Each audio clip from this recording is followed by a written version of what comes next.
Good evening. If we could all take our seats, we'll go ahead and get started.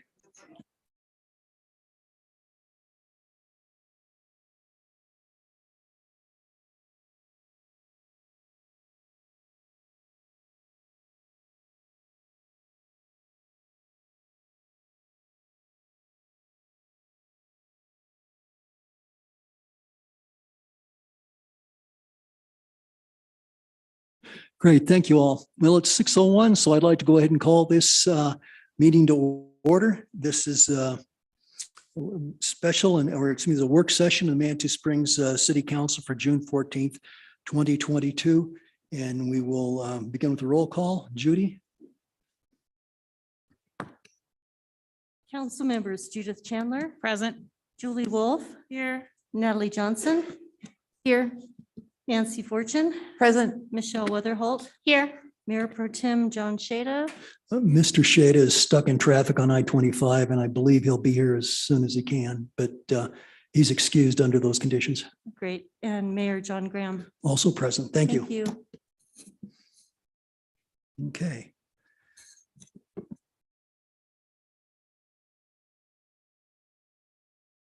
So actually, we have several pieces of business tonight. This is a kind of a festive occasion. We have oaths of office for our firefighters and our police officers. But first, we have two proclamations. The first proclamation number 1222, formally recognized June 19th, 2022 as Juneteenth. And Councilor Fortune will read that.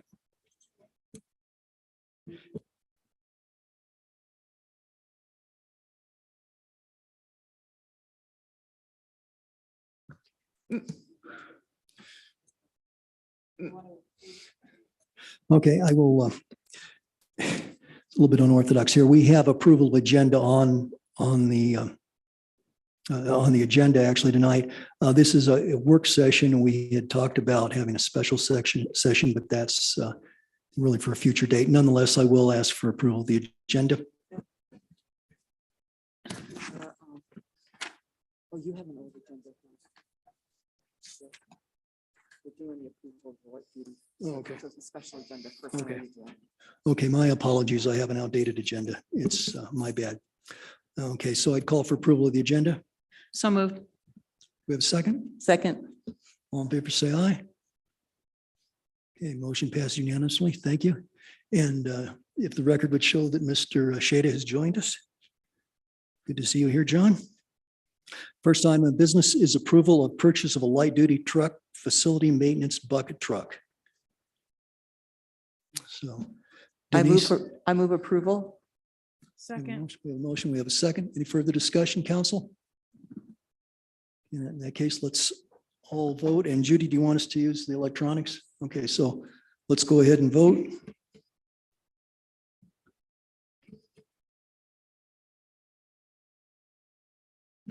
And we have a 7-0 vote in favor. Okay, great, thank you. And I guess for the benefit of the audience, I would, to take a little bit of the mystery out of this, we got a really good deal, I think, on a bucket truck that we need. So we had a day-long budget session. It was a work session, so we couldn't formally make decisions. But as part of that, we felt pretty good about moving on this bucket truck, and we hope to save about $50,000. So that's be money in our pocket for something else. Okay, and with that, I will call for a motion to adjourn and go into work session. So moved. And seconded by Councilor Wolf. All in favor, say aye. Aye. Okay, good. So we got that piece of business. If we'd only save $50,000 each time we do that in a short amount of time, it'd be great. Doesn't always happen. Next item of business then, proclamation 1222, formally recognized June 19th, 2022 as Juneteenth. And Councilor Fortune. Thank you. City of Manitou Springs Proclamation number 1222, Juneteenth, June 19th, 2022. Whereas the date of June 19th is known as Juneteenth, and it is the oldest nationally celebrated commemoration of the ending of slavery in the United States. And whereas even though President Lincoln announced the Emancipation Proclamation in 1863, as a practical matter, it was not until the Civil War concluded that enslaved people were freed. The Juneteenth commemoration specifically refers to June 19th, 1865, when Union troops brought the news of freedom to enslaved African Americans in Galveston, Texas. And whereas Juneteenth commemorates freedom from slavery in America, emphasizes education and achievement, and is a day for reflection and rejoicing for all Americans. And whereas we wish to acknowledge the historical significance of the day and recommit the community to working toward the dismantling of institutionalized racism and prejudice. And whereas the celebration of Juneteenth is inclusive of all races, ethnicities, religions, and nationalities, and citizens across the country may join hands in acknowledging a critical benchmark in our history. Now, therefore, we, the City Council of the City of Manitou Springs, do hereby declare June 19th as Juneteenth in the City of Manitou Springs and encourage our citizens to actively embrace the ideals of liberty and justice for all and to practice principles of tolerance and the acceptance of others. Adopted this 14th day of June, 2022 in the Manitou Springs, City of Manitou Springs, El Paso County, Colorado, Mayor John G. Graham. Thank you, Nancy. Next item is proclamation number 1322, recognizing June as Gay Pride Month. And we'll have Councilor Weatherhope read that. Proclamation number 1322 to recognize June as Pride Month. Whereas the lesbian, gay, bisexual, transgender, queer, intersex, and asexual communities in Manitou Springs are an integral part of the vibrant culture and climate of Manitou Springs. And whereas the diverse LGBTQIA community continues to contribute to the economic, artistic, and social spheres within and around our greater community. And whereas the month of June was designated Pride Month to commemorate the Stonewall riots, which occurred in June 1969 and are generally recognized as the catalyst of the LGBTQ rights movement. And whereas the City of Manitou Springs remains committed to protecting the civil rights of lesbian, gay, bisexual, transgender, queer, intersex, and asexual communities in our unified effort to forge a more open and just society. And whereas Manitou Springs LGBTQIA communities make an indelible impact upon the quality of life in Manitou Springs. And Pride Month serves as a call to our collective consciousness to persist in the fight to eradicate prejudice and discrimination everywhere. And whereas we encourage everyone to engage in activities that support and promote the LGBTQIA community, and now therefore, the City Council of Manitou Springs does proclaim June 2022 to be Pride Month in Manitou Springs and encourages all Manitoids to recognize the ongoing efforts and ongoing contributions of lesbian, gay, bisexual, transgender, queer, intersex, and asexual communities within our city and to our country. Adopted this 14th day of June 2022 in the City of Manitou Springs, El Paso County, Colorado. Mayor John G. Graham. Thank you, Michelle. Very good. Well, I guess that takes us to the main event for the evening. That is the police and fire department swearing in ceremony. We're going to start with the fire department. So at this time, I'd like Fire Chief John Forsett to come forward. I think he has a few remarks.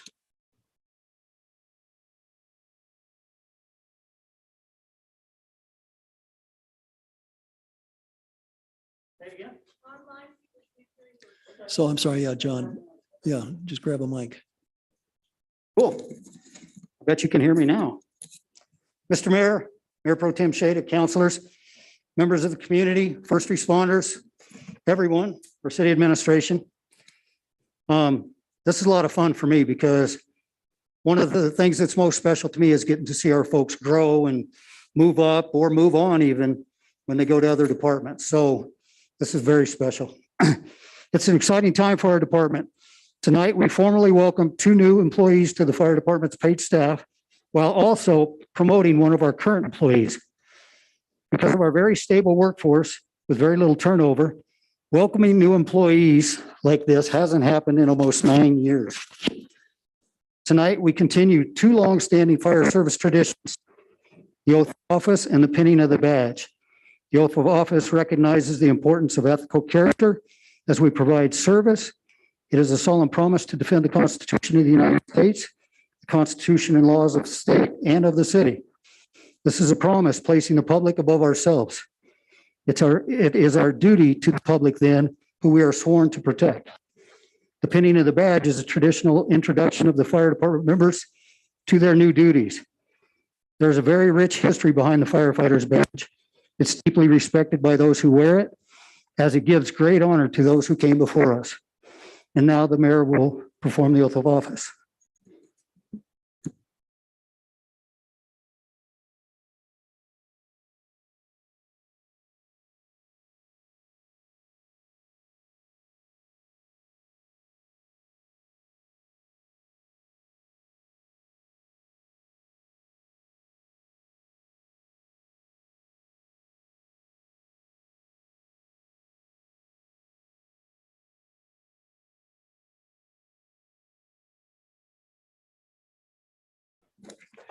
Thank you, Chief Forsett.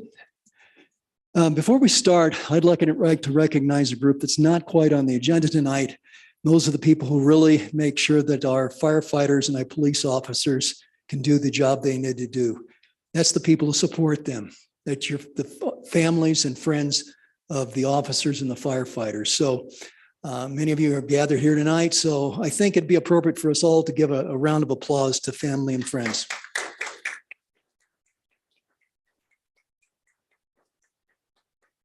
Without you, we would not have a police department or a fire department. We would not have a community.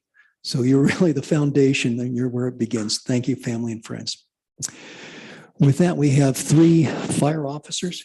Great, thank you. First, I'd like to call forward Andrew Maurer.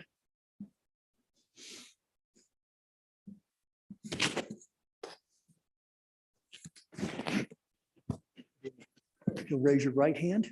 Okay, and repeat after me.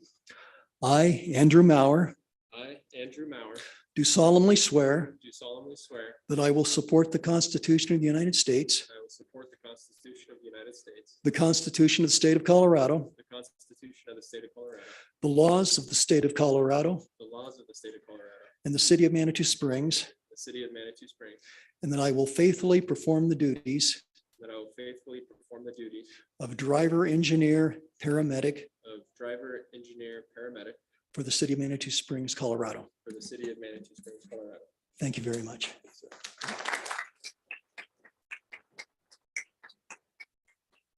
And now if we could call Tess Maurer, there she is.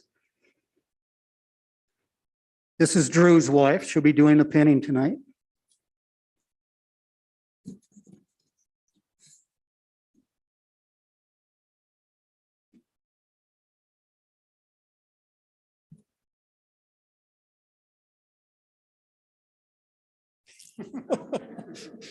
Good thing he's a paramedic.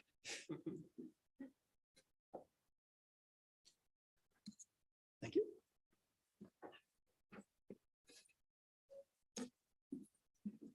Good job.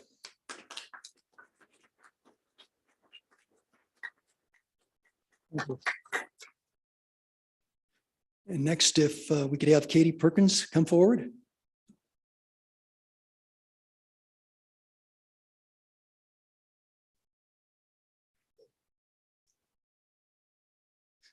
Good evening. Katie, if you raise your right hand and repeat after me. I, Katie Perkins, do solemnly swear Do solemnly swear that I will support the Constitution of the United States, that I will support the Constitution of the United States, the Constitution of the State of Colorado, the Constitution of the State of Colorado, the laws of the State of Colorado, the laws of the State of Colorado, and the City of Manitou Springs, and the City of Manitou Springs, and that I will faithfully perform the duties and I will faithfully perform the duties of driver, engineer, paramedic of driver, engineer, paramedic for the City of Manitou Springs, Colorado. for the City of Manitou Springs, Colorado. So help me God. So help me God. Congratulations. Thank you very much.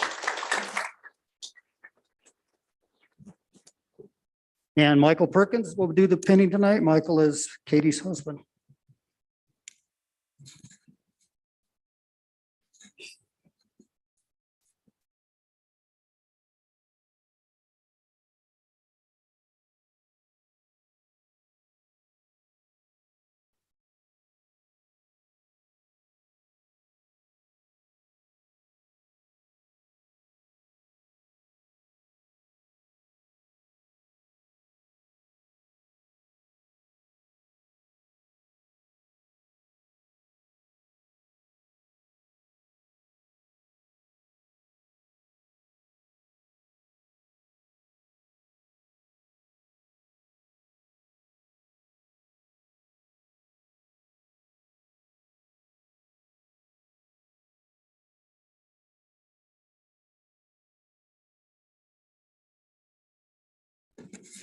And now if we could have Mike Willie.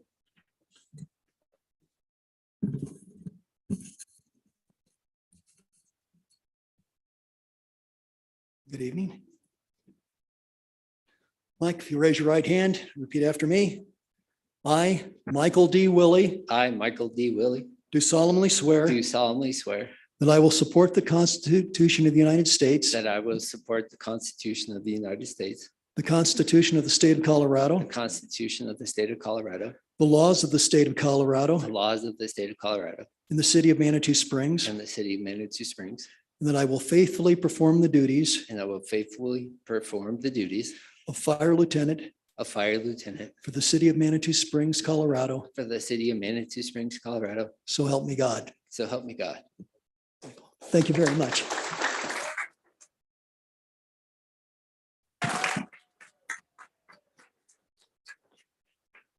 And now Tess Willie, this is Michael's wife. I'm sorry, April. And, you know, I was going to be confused with Remy too. So, and Remy's coming up. I'm sorry, April.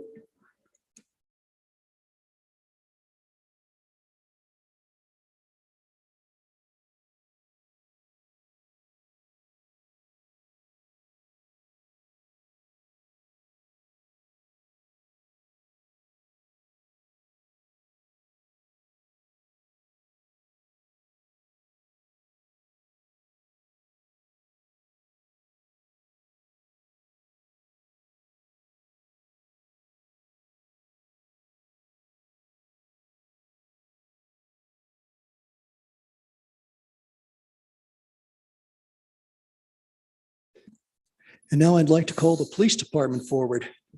We're going to do the police in mass, or actually, I guess if you want to stand there. Is this okay, Bill? All right, thank you. It's nice to have police who are easy to work with. Is those are not on the camera. Could we move them over here so everybody's on the camera? Sure, okay, In the middle? right. Now you're gonna confuse them. Sorry, this is. I think you stand right, it'll be okay. Carson, is that going to work here? We're gonna be facing Yeah, yeah, just. Okay. You want, okay, this is it right here, okay? one line here, one line behind, I'm back. Right.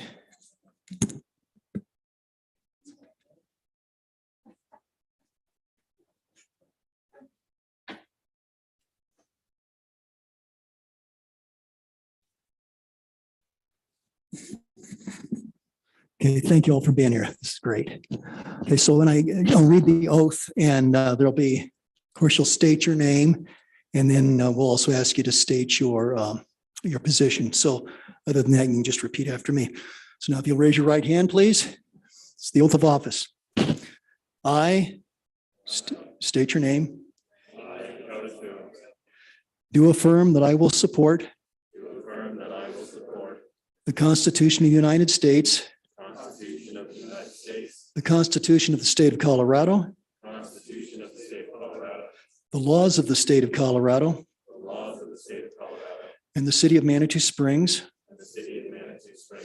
and I will faithfully perform the duties of the office of your position, in your position, okay, upon which I'm about to enter to the best of my ability. Thank you very much.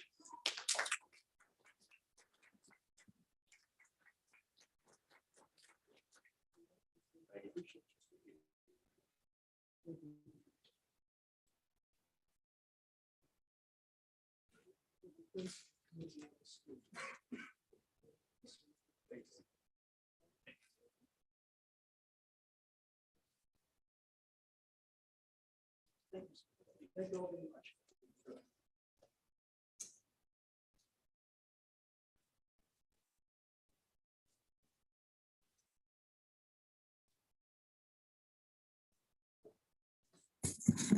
It's my understanding that the firemen have a little something planned over at the department, so we'll give folks a few minutes to relocate. So if you'd like to leave the meeting, that's fine.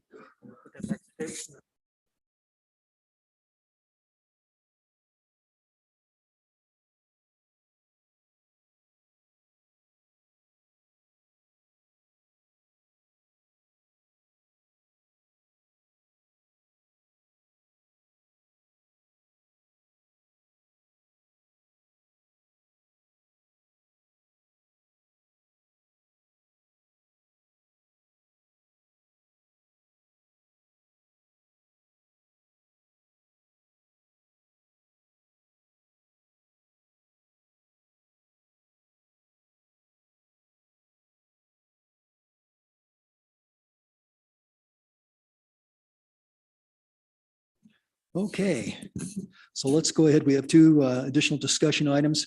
The first being a presentation of a proposed tree care ordinance. I believe we're going to have Skylar Beck walk us through that.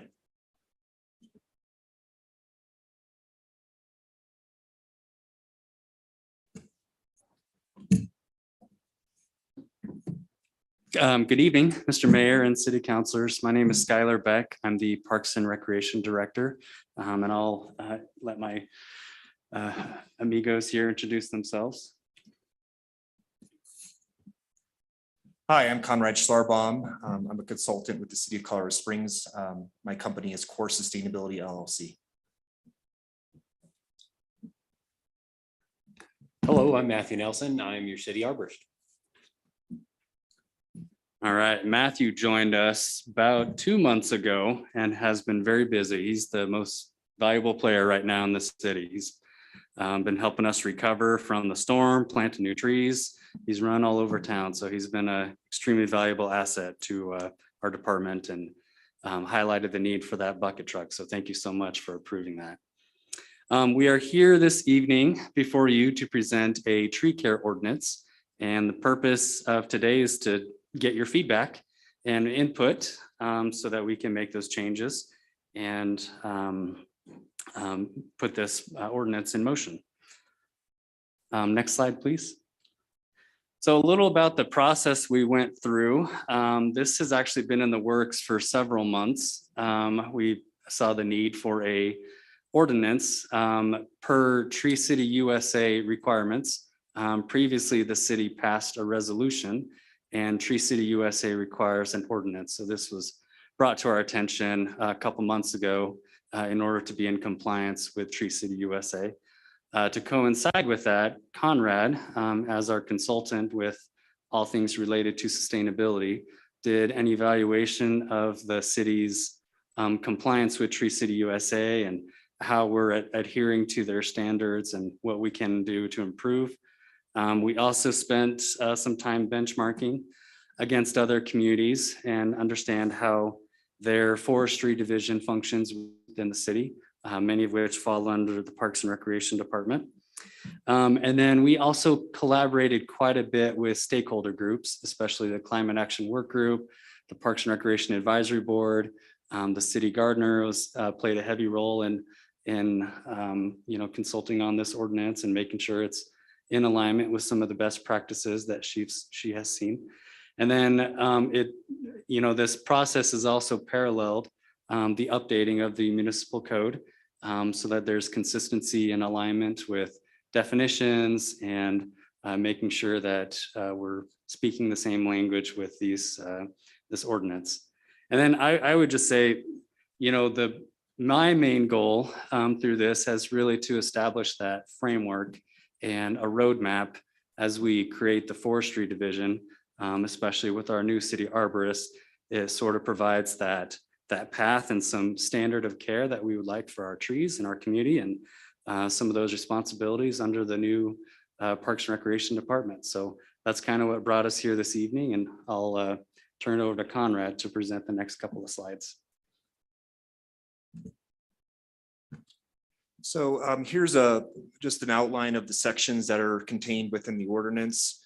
We'll walk you through each section. Next slide, please. There's some more sections there. And there's our first group of sections, so to speak, 1 through 7. So for section 1 through 7 in the ordinance, we define key terms so they are consistent with municipal code. We assign the authority and responsibility of tree care work on public property to the Parks and Recreation Department, Forestry Division, and the city arborist. We created a tree committee under the Parks and Recreation Advisory Board to provide ongoing support in the implementation of this ordinance. We dedicated $2 per capita annually in the budget for tree care, planting, and education activities. And we detailed tree planting and care standards, including tree canopy assessment to track progress. And sorry, can I jump in real quick? So just to clarify about the tree committee, this would not be a new board or a commission with the city. The Parks and Recreation Advisory Board, as they have purview over a majority of trees, in our parks and public spaces. They would like to be the main advisory board per Tree City USA. But this ordinance proposes the creation of a tree committee that would function under the Parks and Recreation Advisory Board. And so that's, a key distinction there that I wanted to make sure you were aware of. Yeah, thanks, Skylar. That is a good distinction. For section 8 here, we develop provisions for the protection of trees on public property. This includes any damage to trees, spraying of trees with chemicals in accordance with the city's organic land management policy, any hanging of items off of trees, and protecting trees during construction activities. Next slide. And then in section 9 of the tree care ordinance, we described a tree permitting process to protect trees on public rights of way. Residents must apply for a permit to plant, cut, trim, prune, remove, or destroy a tree on the public right of way. The city arborist will conduct an inspection, determine what tree care activities are needed, and issue a permit. Next slide. For section 10, we looked at putting some protections around trees and in terms of what kinds of, under what conditions should trees be removed, and how we, how they're replaced. So if a tree of equal size is replaced with another tree of equal size, if that's not possible, then perhaps multiple trees are planted to replace that tree that was removed, or some sort of amount of money is determined to replace that tree, for the city to replace that tree. So some of those parameters are in there, as well as with the goal of zero net tree loss. And then and that includes the replacement value. That's what I just mentioned, the replacement value of the size of the tree. So the goal here is net tree loss. Of course, the overall goal of Tree City USA is to not only protect existing tree canopy, but to expand the tree canopy where reasonable and feasible. Next slide. So this section kind of talks about a heritage tree program, and the goal of a heritage tree program is to celebrate unique, special trees in a community and provide a layer of protection for those trees, most of which will be on public property. But we also added some criteria should someone say there's a special tree in their backyard, that could also be designated as a heritage tree. And I tried to outline that process in the ordinance. But this also, once we kind of roll out this heritage tree program, we would be able to highlight that on our tree inventory list and keep track of that on an annual basis. And the other special thing about a heritage tree program is it encourages citizen engagement. Trees maybe not nominated by citizens, and be able to highlight some of the special trees that we have in this community. So I listed a couple of, the criteria the tree needs to meet. It's either or any of these. So it's, it doesn't have to have all of those criteria. It would be one or more of the criteria listed there that would designate it as a heritage tree. And then, once this ordinance is passed, Matthew and I and our tree committee would kind of work through that process of nomination and how do we update the inventory and keep up the heritage tree program and work with that citizen engagement and really make this a great program in the community that has been successful in many other communities around the country. Next slide, please. So before taking your questions and feedback, I just wanted to share again that implementation of this tree care ordinance would be the next step for Matthew and I and our department to figure out. Like I said, it provides that roadmap and framework for how we want to go about establishing a new forestry division within our department, within our community. Obviously, we would want to work through our tree committee and work closely with PARAB on the application process. PARAB would also like to have a liaison on that committee to serve back and forth between that connection between the tree committee as well and PARAB. It is important for us to continue some of the programs that have already been established, such as the residential tree voucher program We increased that voucher from $50 to $100 this year. And many residents have already taken advantage of that and planted their trees on their private property. So that's a great program that we'll want to continue. We had an Arbor Day celebration this year and planted 5 trees over at Hiawatha Gardens. We would like to continue with that on a regular basis or an annual basis. Arbor Day is typically the 3rd Friday in April, and that's per state and national. And April, tends to be a great time of year to plant trees. So that would be something important for us to continue. We also touched on the right-of-way tree permit program. So we would want to continue to flush that out and exactly the protocols and procedures of what that permit program would look like. And then I also touched on tree inventory. The national standard is to update the inventory every 5 to 7 years, but we include in the ordinance a little higher standard for us, 3 to 5 years. But really the goal would be it's a living document that we update on a regular basis and actually serves as asset inventory for us. And Matthew and I have kind of started exploring different softwares and trying to understand how best to implement that within our community. And then eventually we hope to get to, more master planning, strategic plantings, how we can diversify the species within our community and really trying to build out, more trees within our public spaces and really have a strong forestry canopy within our community. So with that, we will take any feedback or questions you may have. Council, questions? See Nancy and then Judith. Nancy, please. First of all, I'm thrilled with this. I think it's very exciting, and it's not months in the making, it's been years in the making, because we've been talking about this for as long as before I've been on council. So thanks for finally getting to it. Secondly, I've got a whole bunch of questions about it mainly for clarity and consistency that I don't want to get into this evening. I think it's a great foundation, and with a little tweaking, it could be really that much better. So I'd just like to get with you, Skylar, at some point that you could answer my questions, because I got too many to go through tonight. So thank you. Great work. Thank you, Nancy. Judith? Thank you, Mayor. So first, before I make any comments, I do want to acknowledge that I have been a member of the Climate Action Work Group, formerly the Environmental Work Group, since 2019.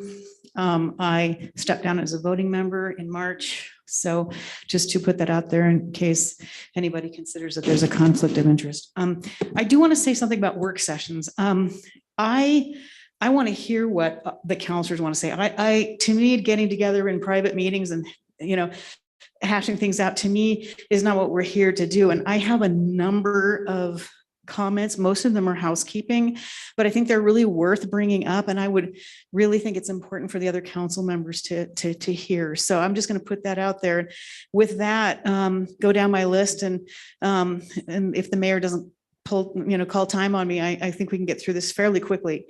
First of all, Judith, if I could make one comment, I also had a number of questions, mostly clarity things. And so let's just quickly see if other people had that, and then I'd be happy. I'd like to hear what you've got to say there.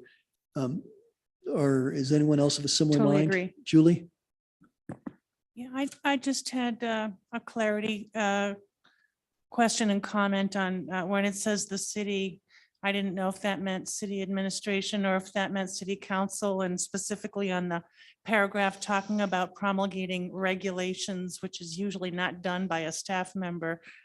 So I just, clarification issues as well. Right. And I'm in the similar ilk, and you are also, Natalie. So I guess what I'd propose is, Judith, why don't we go through your list, and the rest of us will be paying close attention, and whatever you don't cover, we'll go around and get that.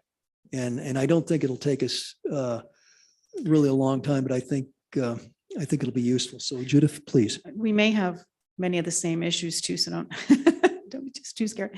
First of all, I think it's a great ordinance. I consider this kind of ordinance one because I really hope in the future to be working on Ordinance 2, which is a citywide tree permitting program, as many other municipalities have, including Boulder and other cities. So, but this is a great first start and also checks one of the 4 boxes for Tree City USA.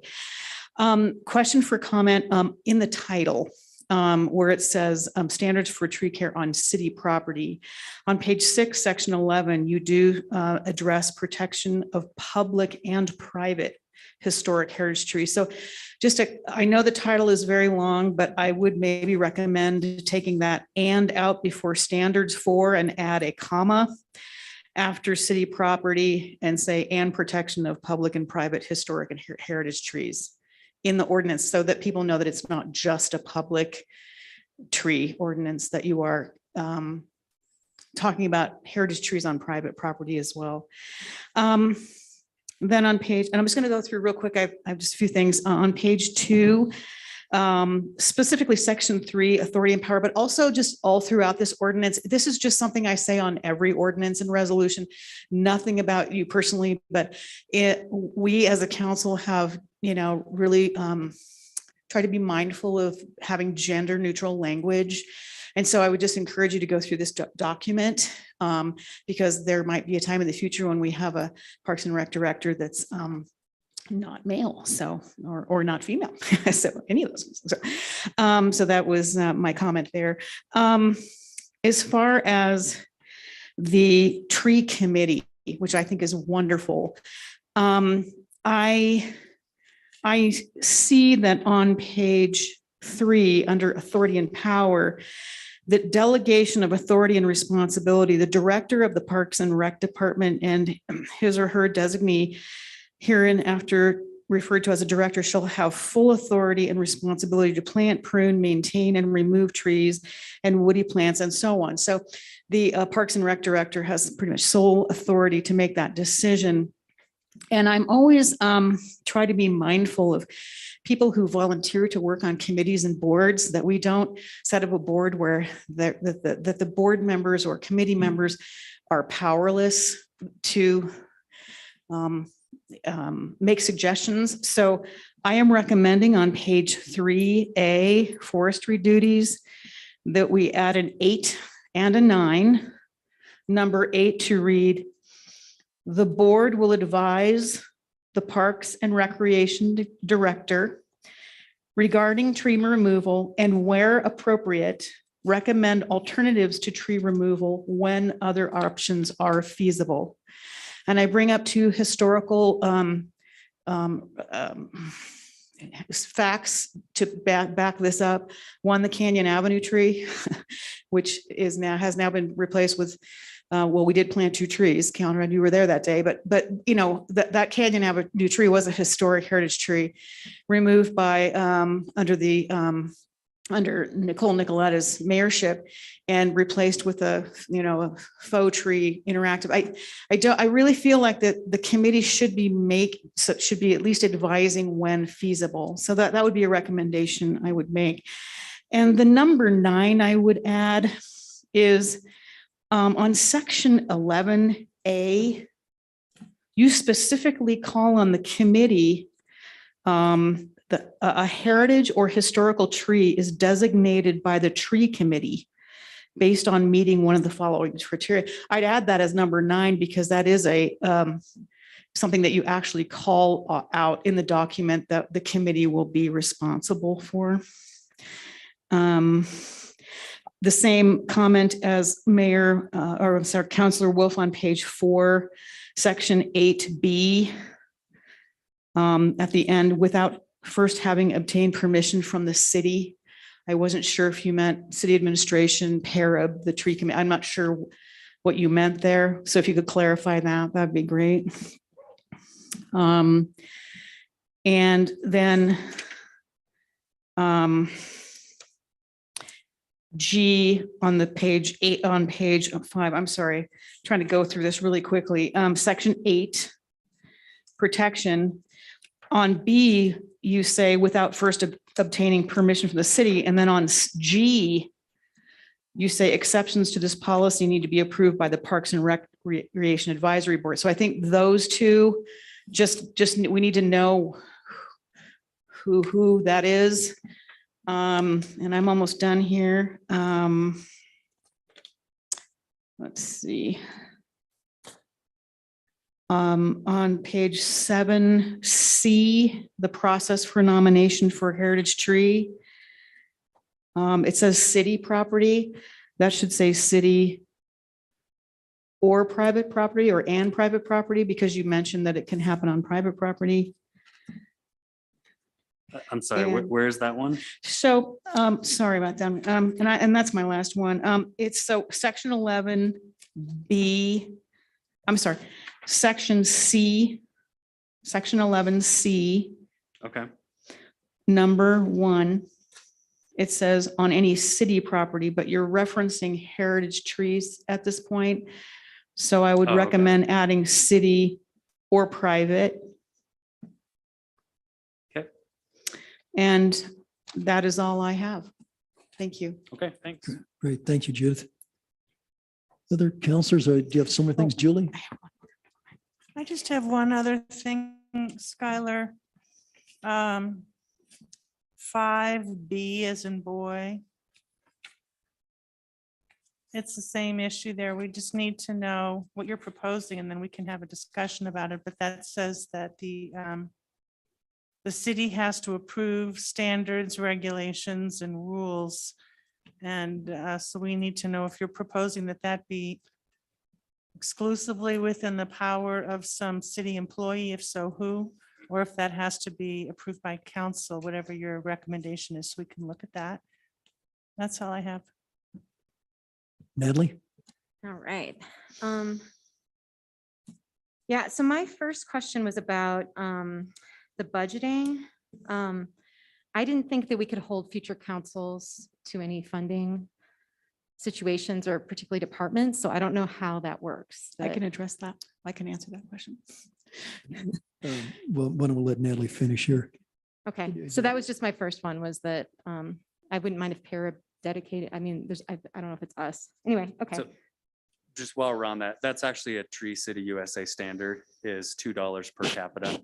So But would that come from the city or would it come from council that we would dedicate that money annually? it just says that that's the budget. So I'm not sure the funding source. They don't really get into that, but they just have that minimum standard of $2 per capita. Because I'm just thinking that it wouldn't be in the ordinance, that it would be somewhere else. Because I'm assuming if there was a flood or something, we needed the money for another thing, we would need to be able to do that, but we would want the city administrator to have that authority. I don't know. I asked, can you hear me? I Yeah. asked this same question. Jeff Parker did look at this and approve that. But I think under emergency, we spend how much right now on tree care, Skylar, more than It's that? a lot this year. It's- Yeah. So that comes to about $10,000 a year and that includes pruning, doing all aspects of it. So We're well above that. we're usually well above it and it can be part of para. It can also be part of Public Works and Parks and Rec. So 10,000, when you look at watering, there's so many things you can put into that. We will probably hit it every year unless if there was some type of major disaster. But I agreed with you. I had the same question. Why would we put this in an ordinance? Because we don't do that with anybody else. And again, another council could come Because in everyone and wants it. I mean, they Right, want the right. ordinance to dedicate money. And we always say no. and another council can come in and say they want it out. Okay. But right now, Tree City USA requires it to be in the ordinance, so that's why we left it. Okay. My other question was section 8D and section 8E. So that was about the wires and then the gas lines. And I was wondering if there's a gas line that's leaking. I mean, does it matter if there's a tree there or do we have people, they have to fix the gas line? I mean, how does that, is there a connection? Like you can leave a gas line that's leaking if it's not near a tree? Yeah, I mean, and the mayor had some questions about this too. So those two need to be reworded and I can Okay. clean that up I was quite a really- bit. But I figured there's- there was a story and we just didn't know the story about Yeah, how that ended up here. this also came from the Tree City USA template, but we can rework that so it's a little more clear. Or if it ends up in code or in a different place. Yeah, other I- than- the I don't- goal is to always save the tree. Yeah. I think that's what this is trying to get at, Okay. but I can reword that so it's a little more clear. I just thought it was odd because I don't think we want gas leaking in a neighborhood next to a house. But I guess the tree is Yeah. important too. Like it seemed odd. Yeah, I gotcha. My next thing was just under section 11A. Number 4 has a special aesthetic quality for its species, seemed kind of vague, as did environmental value, because I think all trees would have an environmental value. So I wasn't sure that was specific enough to a heritage special moment, but I don't know. Yeah, so yeah, the criteria is vague intentionally. That's kind of what we've seen in other ordinances for other communities and those who, such as Boulder, who have a great heritage tree program. So some of that we'll have to flesh out and dive a little deeper in the application process.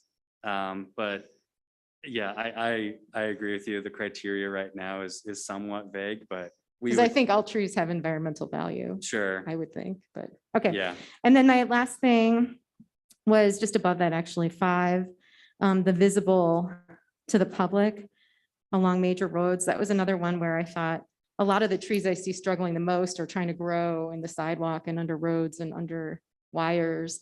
And they're the most visible because they're right in the middle of traffic. And so it seemed like that might not make it special. I don't know. Those seem in rougher shape than others. So I was just concerned that we keep these trees that are struggling and dying because they're visible versus the ones that are by the creek that are kicking butt and growing really well. So anyway, that was my input there. sure. Thank you. Other comments from counselors? Yeah, I think that'd be, are you willing to do that, Nancy? Okay, if at any time you want me to stop and just send you an email of all my questions, let me Okay. know. Well, and I'm just, before we go, I'm just wondering if council would like to, if you have any concerns or questions, put them in an email, send them to Denise, and then she can forward them to Skylar, and we can get our, we've done this in the past, and it seems to be a reasonable way to do things. And if there's no objection, I'd propose that we give ourselves the latitude to send our email comments to Denise, and she could forward them on to Skylar. Denise, you okay with that? Or you got a better idea? I don't know how many Nancy has. I haven't seen them. So I'm not sure what that entails. I think part of the work session is to be able to hear everything. I'll go through them all. So I don't want to say no, but I don't want to say yes, because then if it comes and then it comes back, it kind of puts staff in an awkward situation that somebody brings up something and then we don't know how to respond. So I'd like to do it in the Sure, work sure. session I'll if do it all. Okay, possible. no, that makes sense. That's what Okay, we're here for. okay, So Nancy. on section 2, adjacent definitions, adjacent property, does that also include private lands as well? It does, yeah. This definition we took from the code currently. Okay, Mhm. that wasn't immediately clear to me. Under director on C, 2C, under definitions refers to the individual responsible and oversees the forestry division. The forestry division is nowhere defined. And it says under a whereas that it's been established, but I couldn't find if it's been established anywhere. And really kind of a definition what the forestry division is. Under G of definitions, public tree, I wasn't sure why woody vegetation was included when in H you define tree. So it was just a little confusing to me. On section 3 in 3A, it talks about the director shall have full authority. It seems like that should be in collaboration with PARAB for parks and OSAC for open space. The second line of 3A. And then under 3B, see.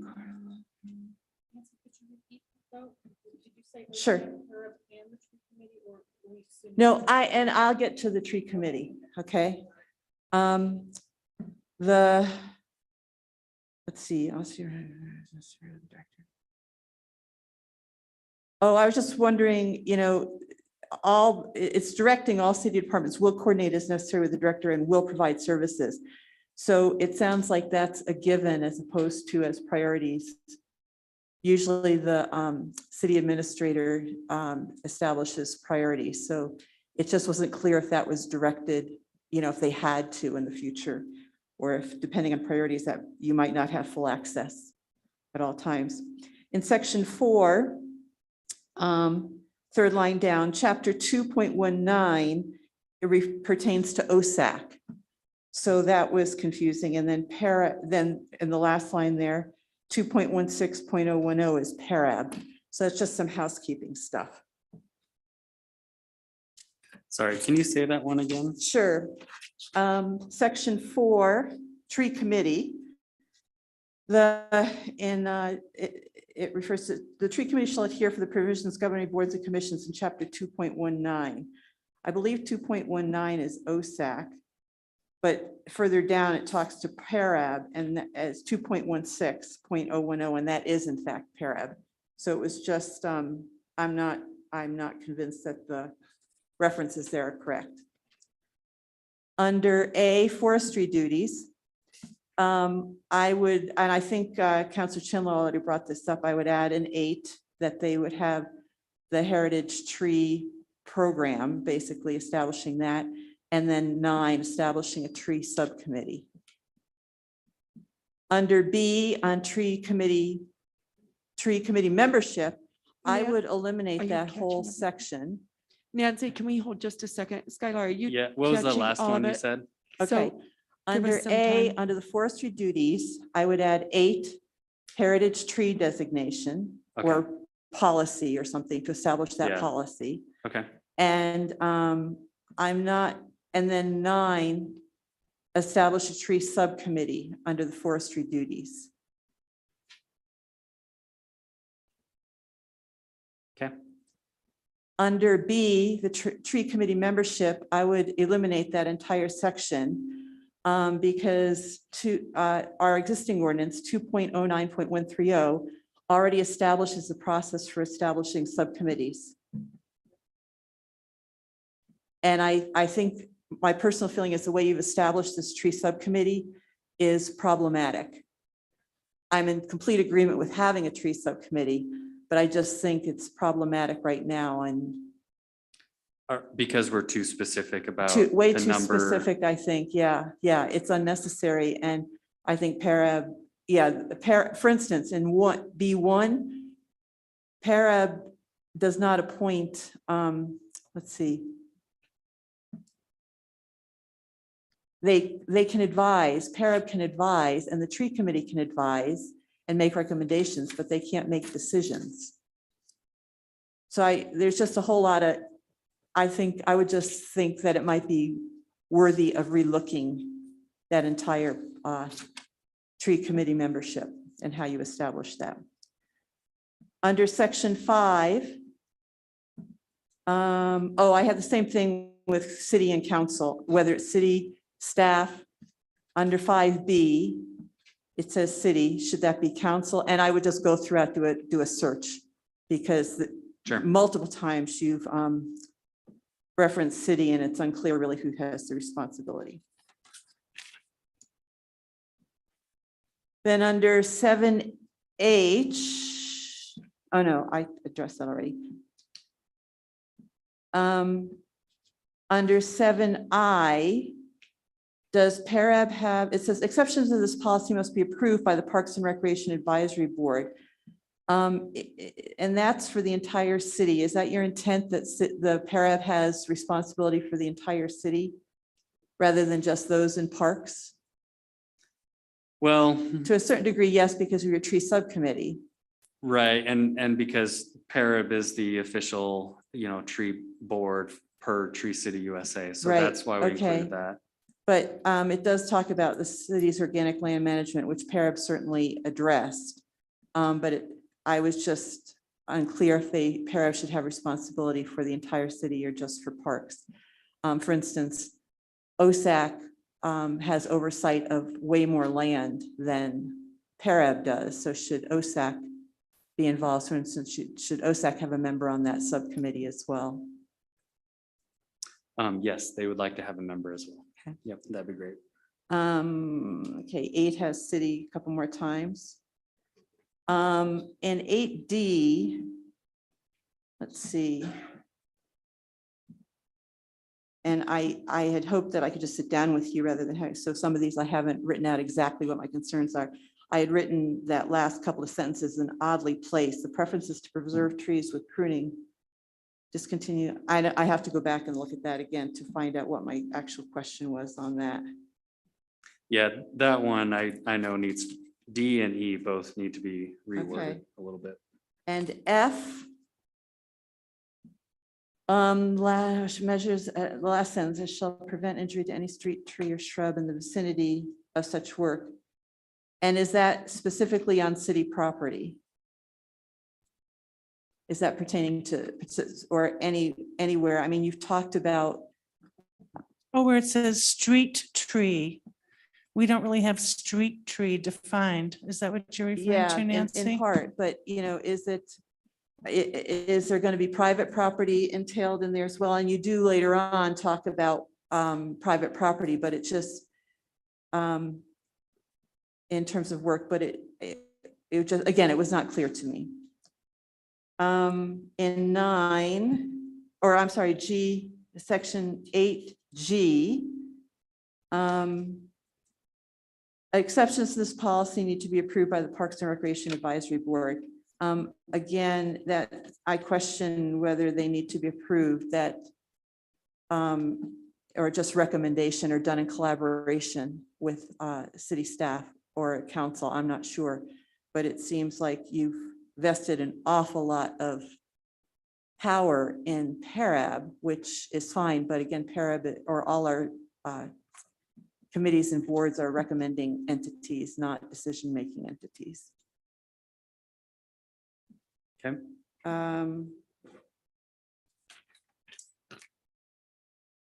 Section 11A, this is where, and I think maybe Councilor Chandler already recommended this, putting this as a requirement or in this, the duties of PARAB, is the heritage tree or historical is designated by the tree committee. Again, that might be problematic if they, or the way it's worded is it, my sense is that a subcommittee and the regulation, the ordinance calls for subcommittees to make a recommendation to their parent committee, and then that would come up. So you got it set up that the subcommittee really is almost an autonomous committee as opposed to being a true subcommittee of PARAB. Under 11A, just in general, all the criteria is a grove of trees. For instance, we have a number of, for instance, at Cheyenne Village, one of the historic issues of that was the groves of trees there. So it's just another criteria that might want to address. They may not meet the 1 through 8 here, but sometimes a grove of trees. I remember a few years ago, before all of your time, except for Roy, I guess, there was an entire grove taken out off by the Intamin Trail for some work on that Rattlesnake Gulch. I think it was through there. And it breaks my heart to this day that that entire grove was destroyed.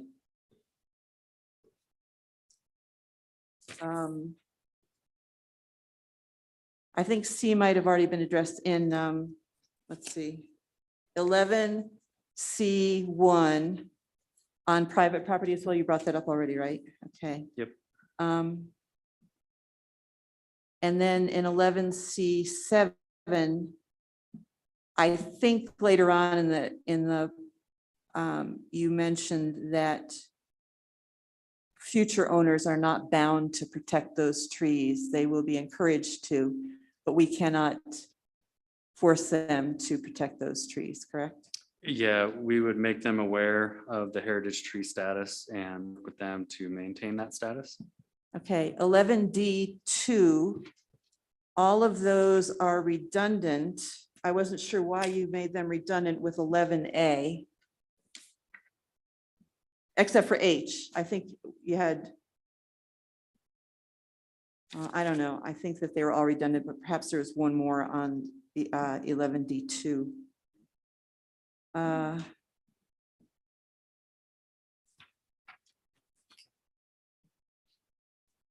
Then in 11D F, the city's, however, heritage tree designation, okay, that answered my question, my own question, sorry. And then section 12 and section 13, it seems like they should be reversed, just switched, flipped in the regulation to make it flow a little bit better. Okay. That's an easy one. And those are most of my issues. Thank you. Thank you, Nancy. Other counselors? Julie? Just a couple other things that I noticed on 8G. I think you should leave out all the words after within the city in that first sentence. And I'll let you find that spot, Skylar, so you see what I'm talking Yep, about. I see it. And then I would also eliminate the language about in the business. G says no person shall engage in the business of cutting public property trees. Maybe I don't care if they're in practice. business or if they're not in business. I think it should just say no person shall cut, prune, remove, or apply pesticides to any trees on public property, period. Or within the city, period. It doesn't matter if it's for commercial gain or for your birthday present to yourself. That just, the rest of that goes away. The rest of that sentence. And then I wasn't sure who is the director of the forestry division. I saw something and I didn't write down the citation, but it refers to the director of the forestry division. What is that, Skylar? That would be wherever the forestry division resides. So could be Parks and Recreation, could be Public Works, could be wherever. So it I ends thought up. the forestry division was a subcommittee of PARB, so that must be something different. That's the tree committee. Okay. Okay, that's all I have. Thanks. Thanks, Julie. Judith? First, I want to say that I just love this process. I mean, I appreciate that the other, my fellow council members have really taken a real deep dive into this, and I have mentioned things that I didn't think to look at. So based on Councillor Johnson's question, I would make a change on section 6 because the $2 per capita is one of the 4 minimum requirements for maintaining the annual certification, and that certification does have to be applied for on an annual basis. So I would amend section 6A to read, the director shall spend a minimum of $2 per capita annually on tree care, planting, and education activities per Tree City USA standards to maintain annual certification.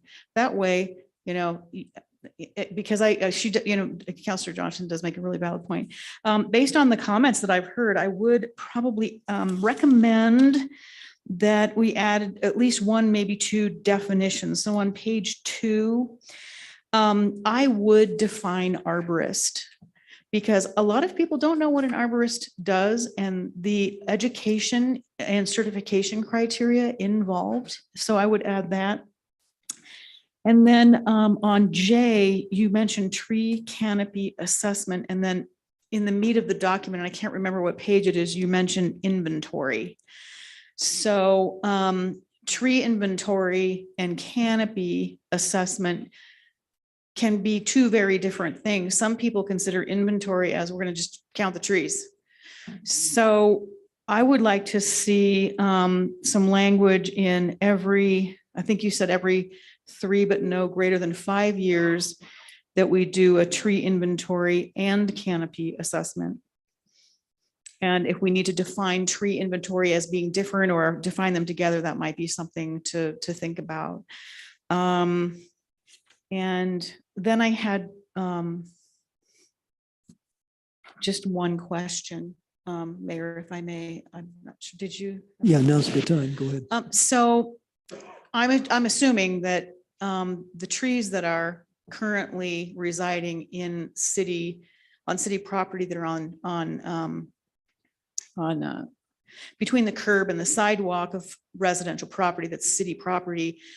If there are trees there, that the ones obviously would be grandmothered in or grandfathered into the ordinance. So, and I asked this, I mean, I'll tell you, I took advantage of the voucher and purchased a tree. And in 2020 or 2021, I planted it in the city, in that area, because we have a, real death valley of no trees there.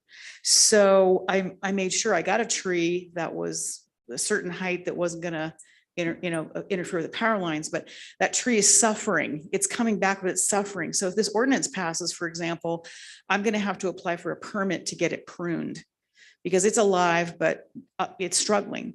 And so, so I'm assuming that once this is passed and it becomes law, that from that point forward, this will be in place, and anyone who has a tree, for example, that's struggling, because I'm worried about the education piece, right? Because a lot of people who own property think that's their property. And I just, have you thought about how you would educate the public that they need to go through this process in order to take care of their trees that are located there?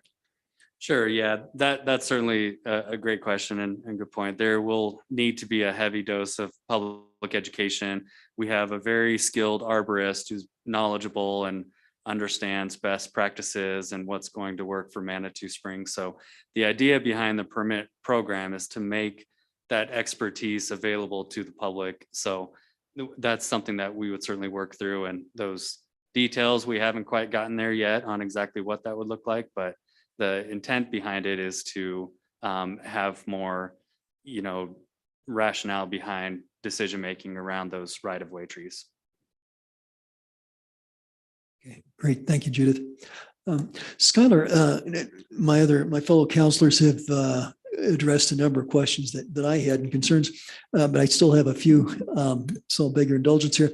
There was a clause there that talks about publicly owned or publicly controlled property.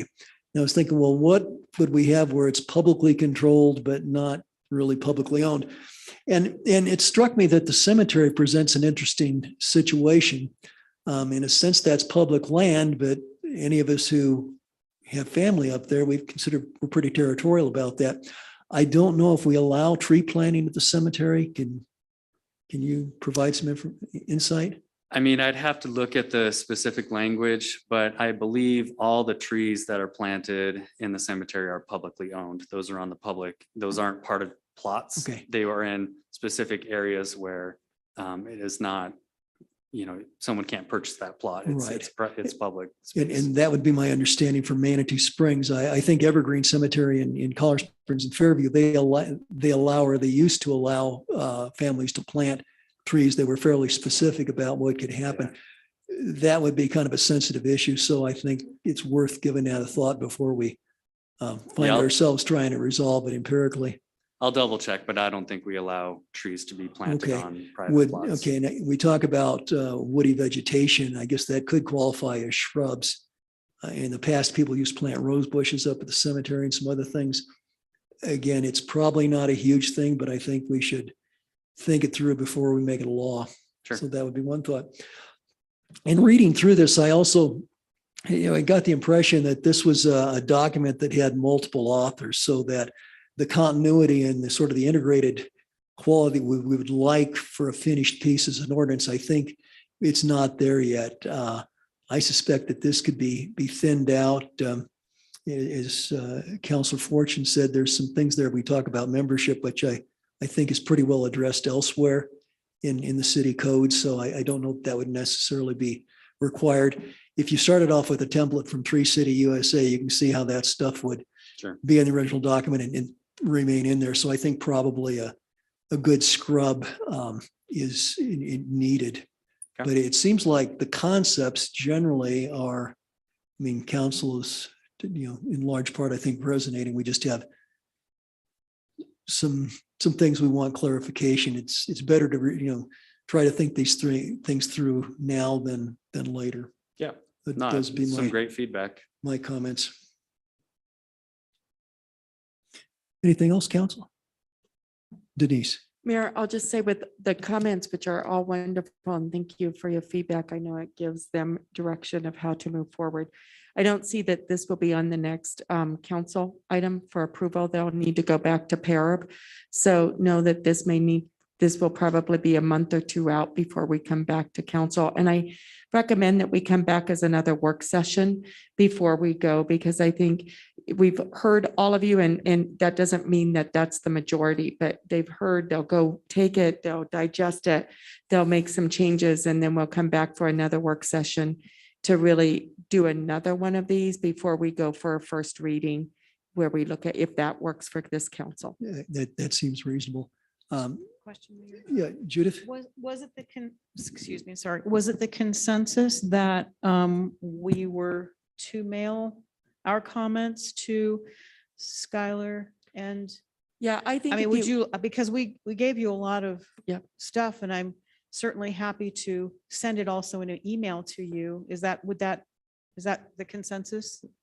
I think that would be helpful if you, I know the mayor sent me some today, which I forwarded to Skylar so he could look at them.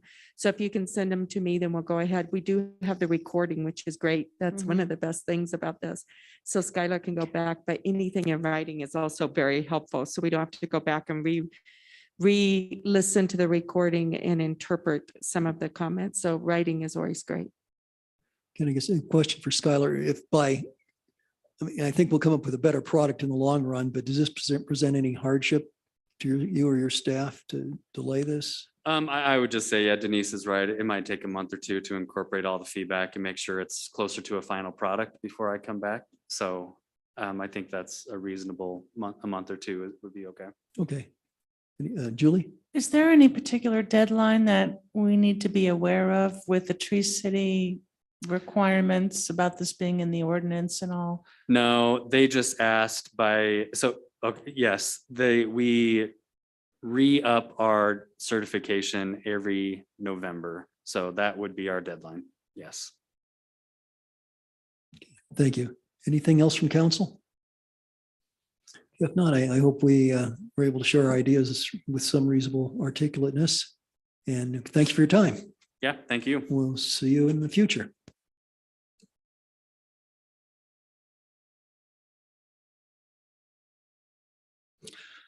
Okay, our next item is the pool feasibility study update.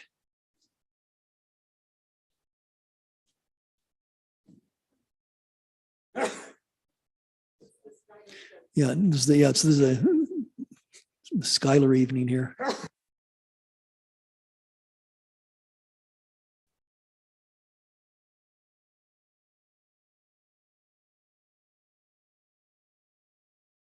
Well, before we get started, I'll ask council, does anybody want to take a break here before we get into this?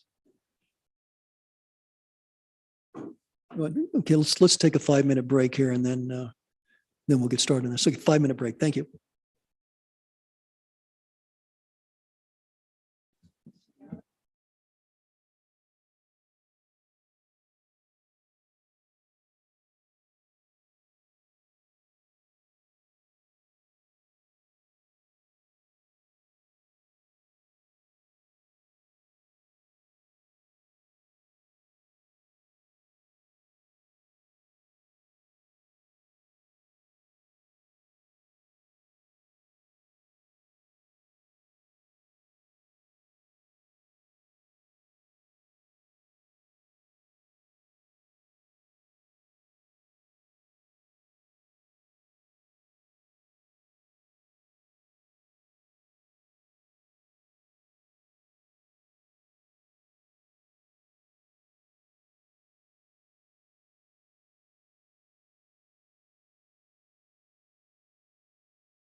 Okay, if we could go ahead and take our seats, we'll get started.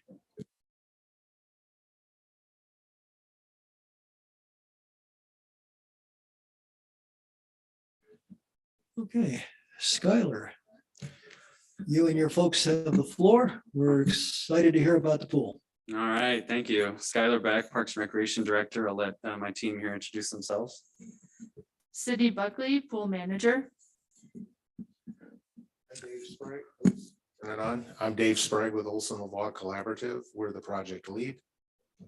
And I'm Jeff King with Ballard King Associates, and we are a sub-consultant to OLC on this project. Okay, I'll just take a minute to kick us off and then I'll turn it over to Jeff and Dave here. So as you know, the pool and fitness center is well-loved facility in our community. It's been a staple for over 50 years. And through this process, we are learning all about the history and those who have been going to the pool for many, many years and their passion for that facility. Sydney and I have kind of taken a step back at the facility and trying to figure out what the long-term plan is so that it can continue to be an asset for many, many years to come. So the thought was to do a feasibility study and bring in some consultants to evaluate the facility a little more in depth. As you know, we just completed the Parks and Facility Study, and that was a pretty high level analysis of the facility with some recommendations for improvements in its current configuration. But we saw a need to, do a little more in-depth analysis of the facility specifically, but also connect it to the recreational needs of this community. And so that's, the formulation of a long-term vision that Sydney and I and city administration can work towards and continue to improve the facility. So through an RFP process, OLC was selected and we're happy to have them on board. We've been working together for a couple weeks now and are progressing on this study, but I will turn it over to them to go through where we're at. Thanks, Skylar. So we have been at this, I think it's been closer to 2 months, but this is a really fun study for us, a very exciting study because it's got so many different pieces to it. And we did have a kickoff meeting a couple of months ago. So we established, and we're going to kind of start from the beginning here as just sort of a recap of where we're at right now. We did establish some project goals right out of the box, just to confirm what the RFP stated and what the desire of the staff was. So one of the first ones is identify the long-term vision for the recreation in the service area. And we'll talk about the service area and just talk about how we define that service area a little bit later on, because it's not just necessarily within the city boundaries of Manitou Springs. To assess the existing facility and plan to address the immediate needs and upgrades.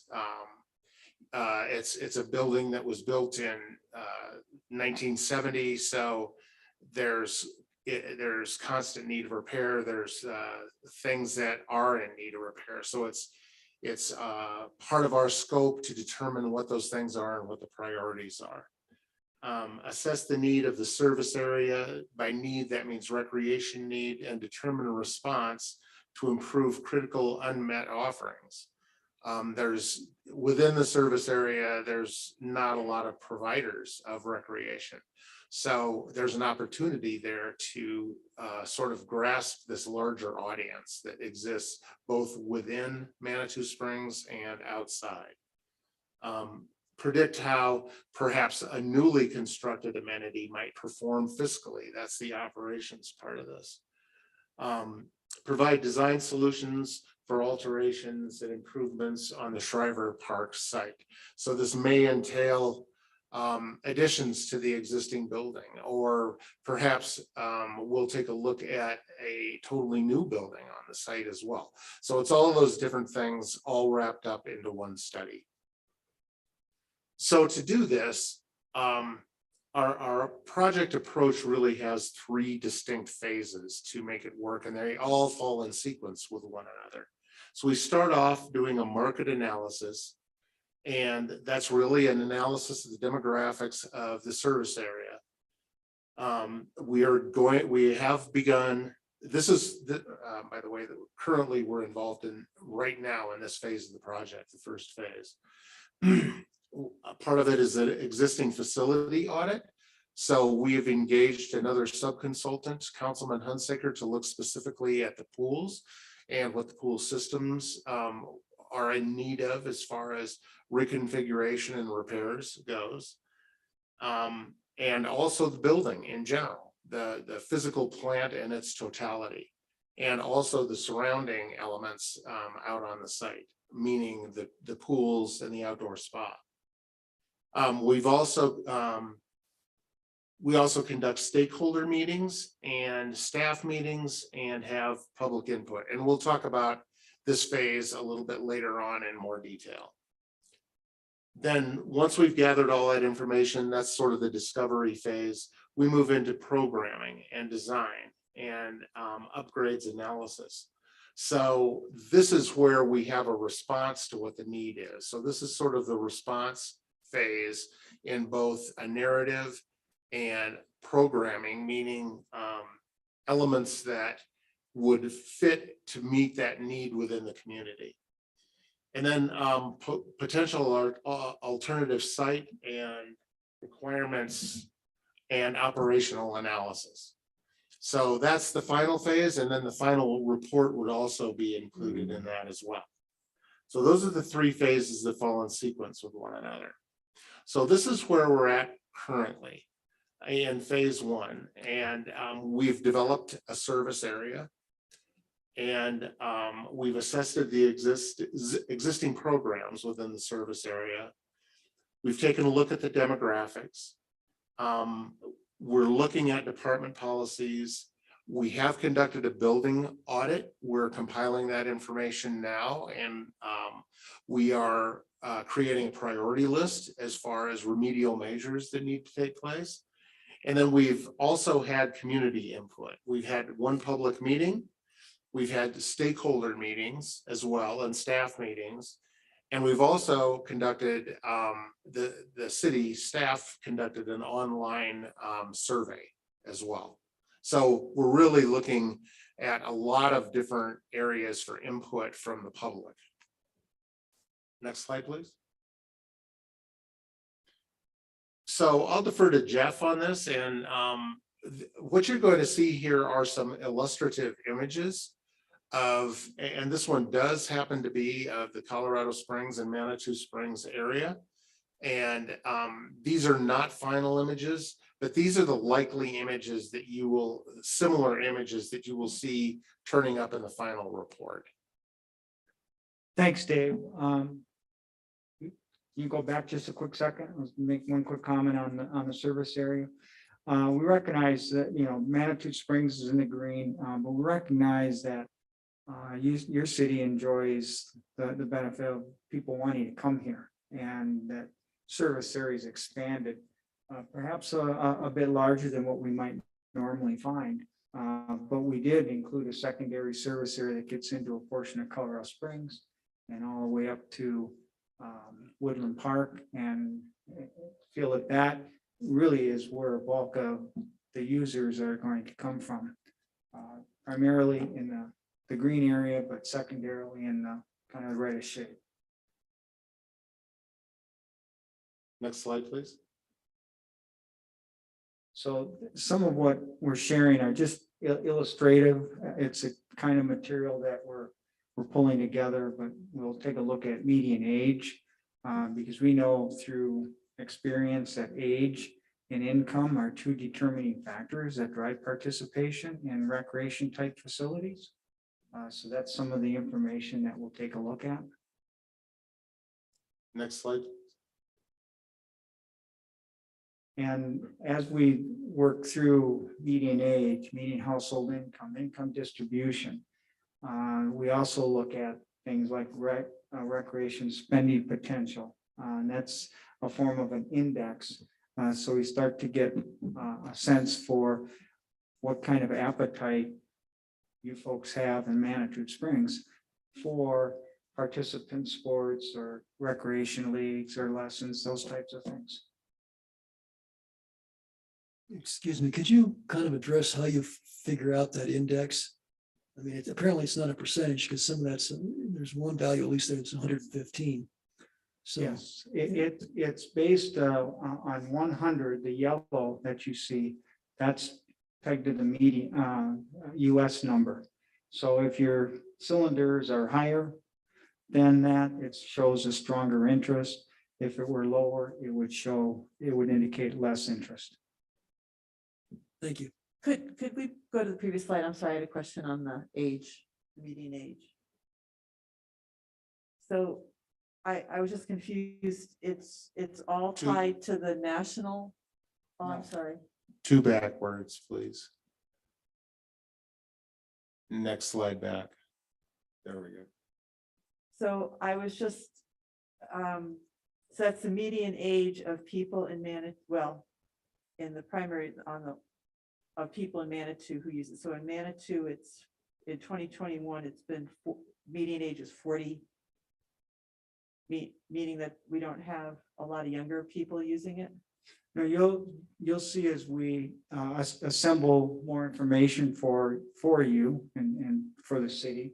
All that is an indication. That's just the median age.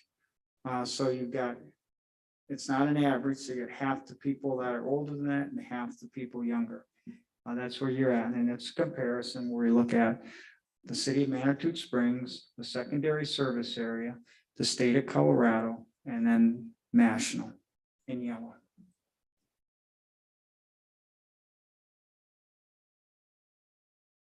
And again, these are just examples. We're going to have about 4 times as many of these things that we'll be looking at from a demographic standpoint.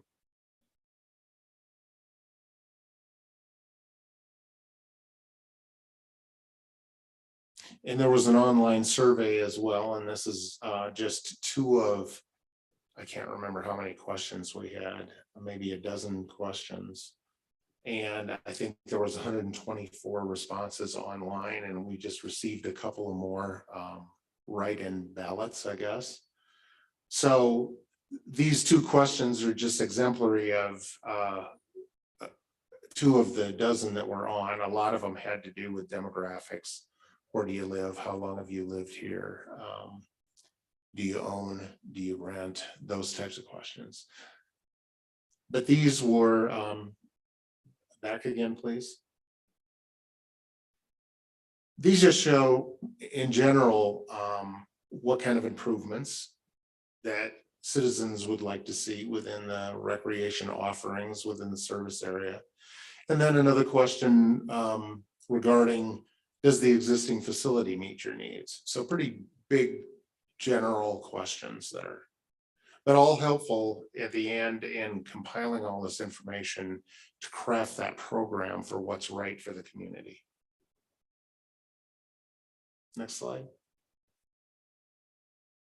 And then right in here in this room, we also had a public meeting, and we talked a little bit about unmet needs. We had about, I would say, 30 individuals show up. I believe a couple of counselors were actually there as well.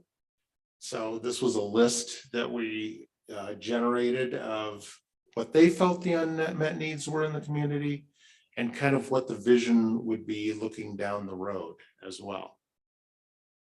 So all this is going to get wrapped into that analysis of really what's right for the community and the service area.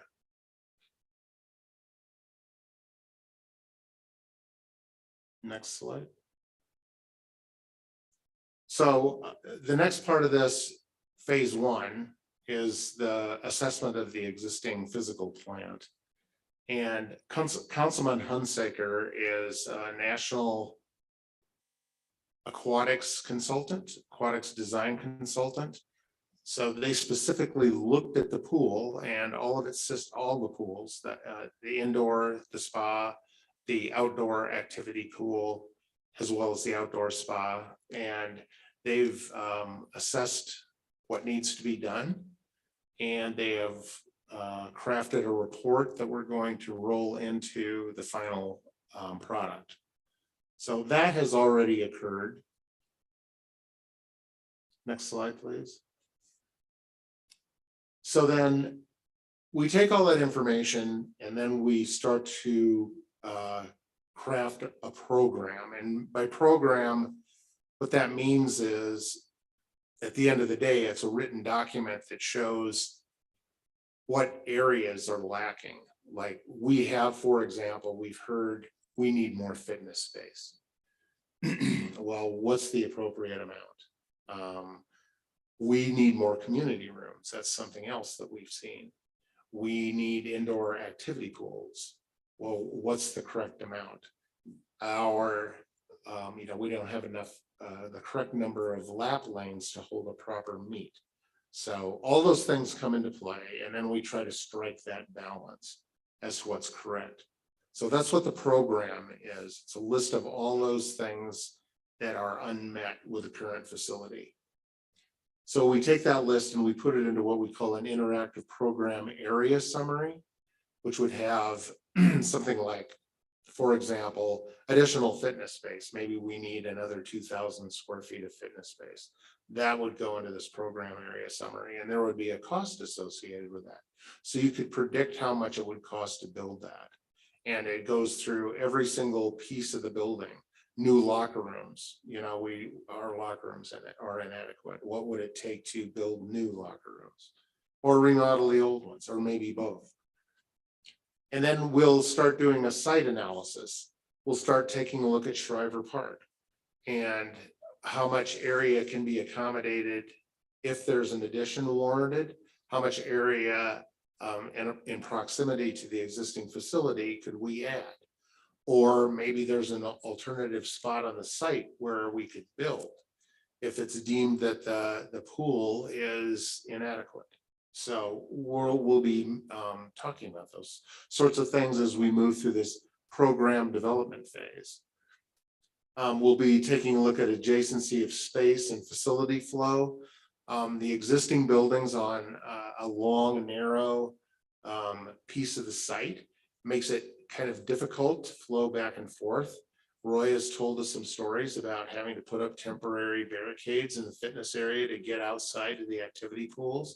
That's as a consequence of sort of that long linear nature of the land that's available over there. So that's what we'll be doing at the adjacency of space piece of this.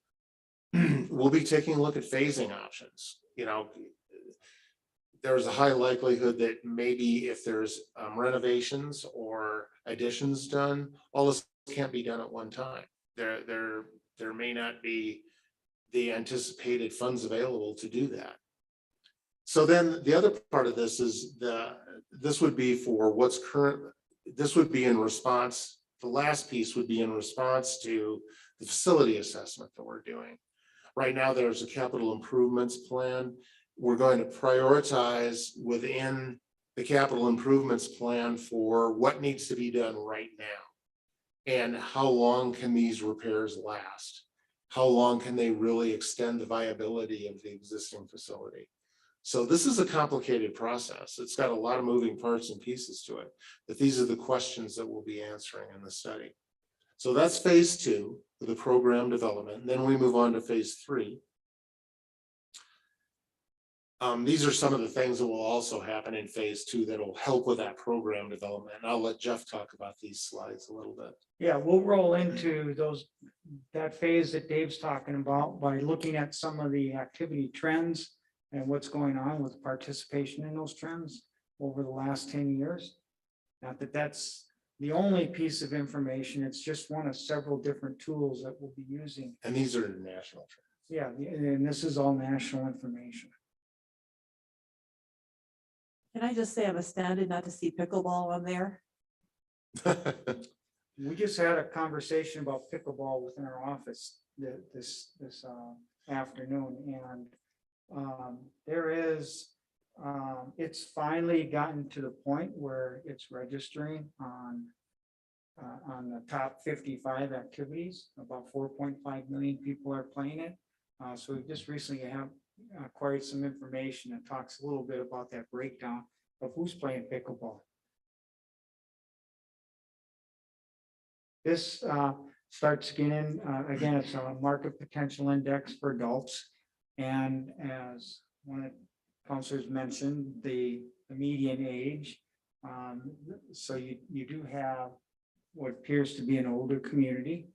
So we took a look at adult participation in these various activities, and a market potential index score of over 100 would indicate a stronger interest. Likewise, number below 100 would be less. So again, this is the kind of information that will infuse into that phase that Dave was just speaking of.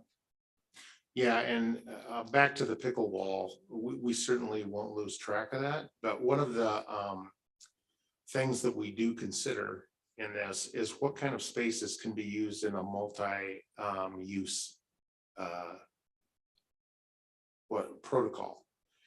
For example, normally when we in a recreation center, if pickleball is going to occur, it's generally not a specific space. It generally happens inside a gymnasium space.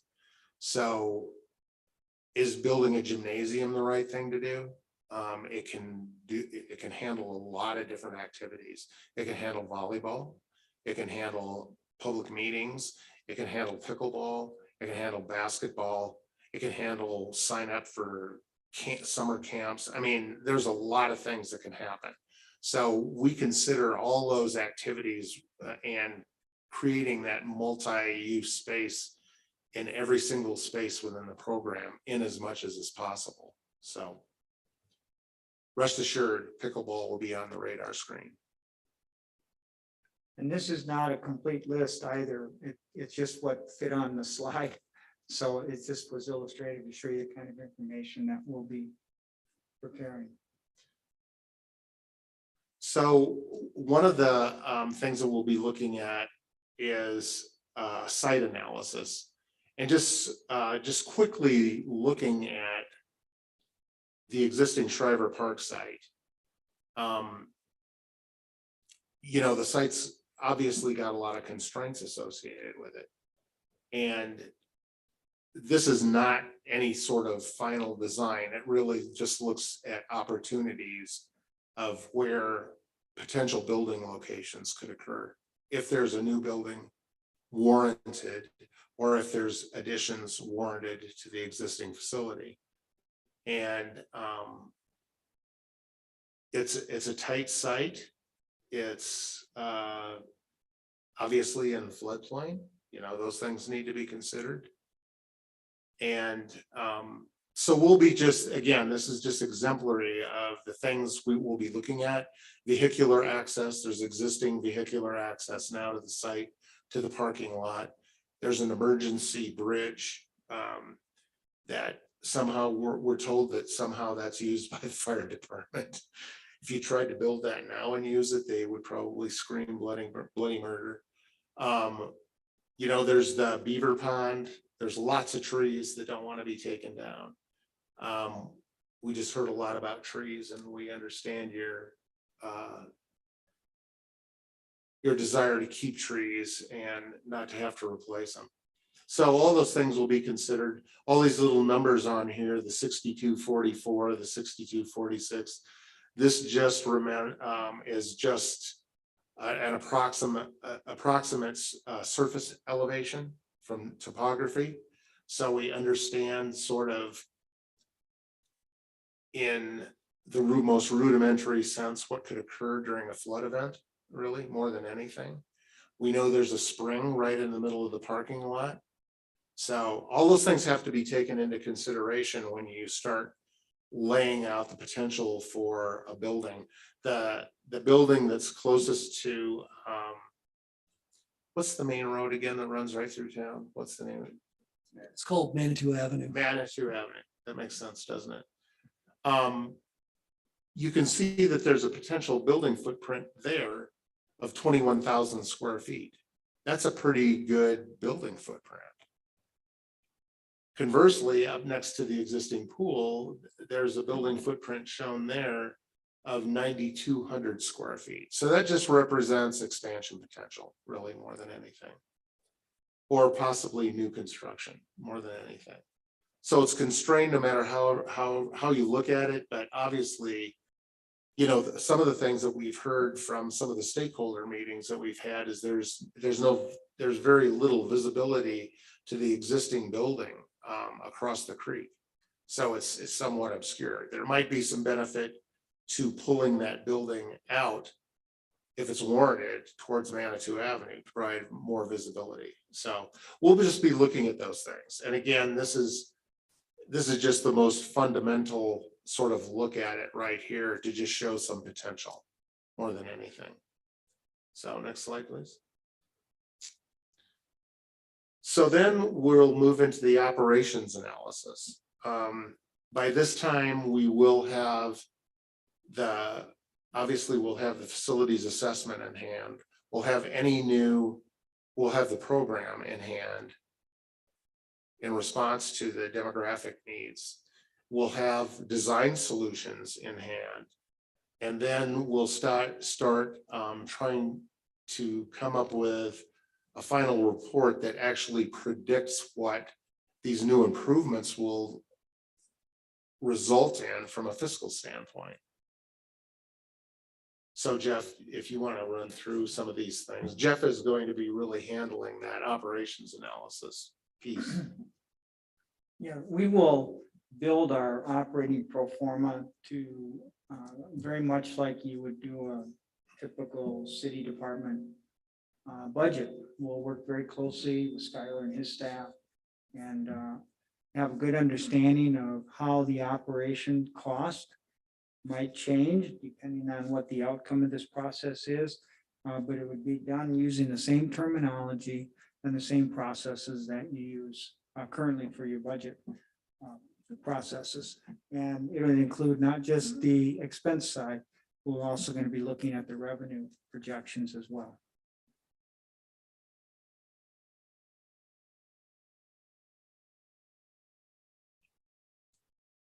Council questions?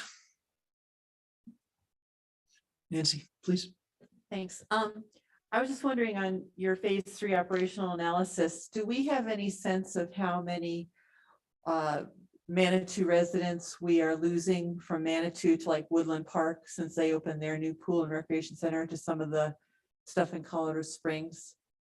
In other words, is there a market that we're within Manitou that we're missing out on because we have unmet needs? Or are they just not taking advantage of these other? That's a very good question. The reality is, as much as I'd like to tell you there's an exact science, there's not an exact science, but we do know, and we've heard anecdotally that people are going up the hill to Manitou, or they may be Woodland, I'm sorry, or they may be going down into Colorado Springs to access facilities. So we do know that occurs, and we will be looking at that closer as we develop the operating pro forma. And again, part of it's going to be based on what is our customer base now and how we see that changing as new or different components are included. I might also say that another part of attracting more use is the concept of combining more than one component at a location. There is a synergy that takes place, or a cross-pollination, if you will, that a certain percentage of swimmers also play basketball, or a certain percentage of swimmers also do fitness or whatever. So by having more than one component, you have a tendency to build a larger use base just by having that variety of facilities. Michelle? Thank you. So for your unmet needs, someone in the community said, I do apologize, about the inadequate parking or what, do you remember what that person meant by it? I think the parking is great down there currently, so I don't, if I could just get some clarification on that for an unmet need, please. I'm sorry, was that from the survey? Yep. Mhm. Was it just one individual that said that? You have the, paper, Oh, the the list, and it says, Oh, okay, the public meeting. yep, the public meeting. I think that as I recall, and I have to back up in my own mind, maybe somebody else remembers something different about that. Again, this came from the community, so we'd have to interpret what they meant by that, but there's just basically a parking problem, as we all know, in Manitou Springs. So I believe that the sense was that make sure you provide for adequate parking in this new facility. Because we don't want to add to the problem, basically.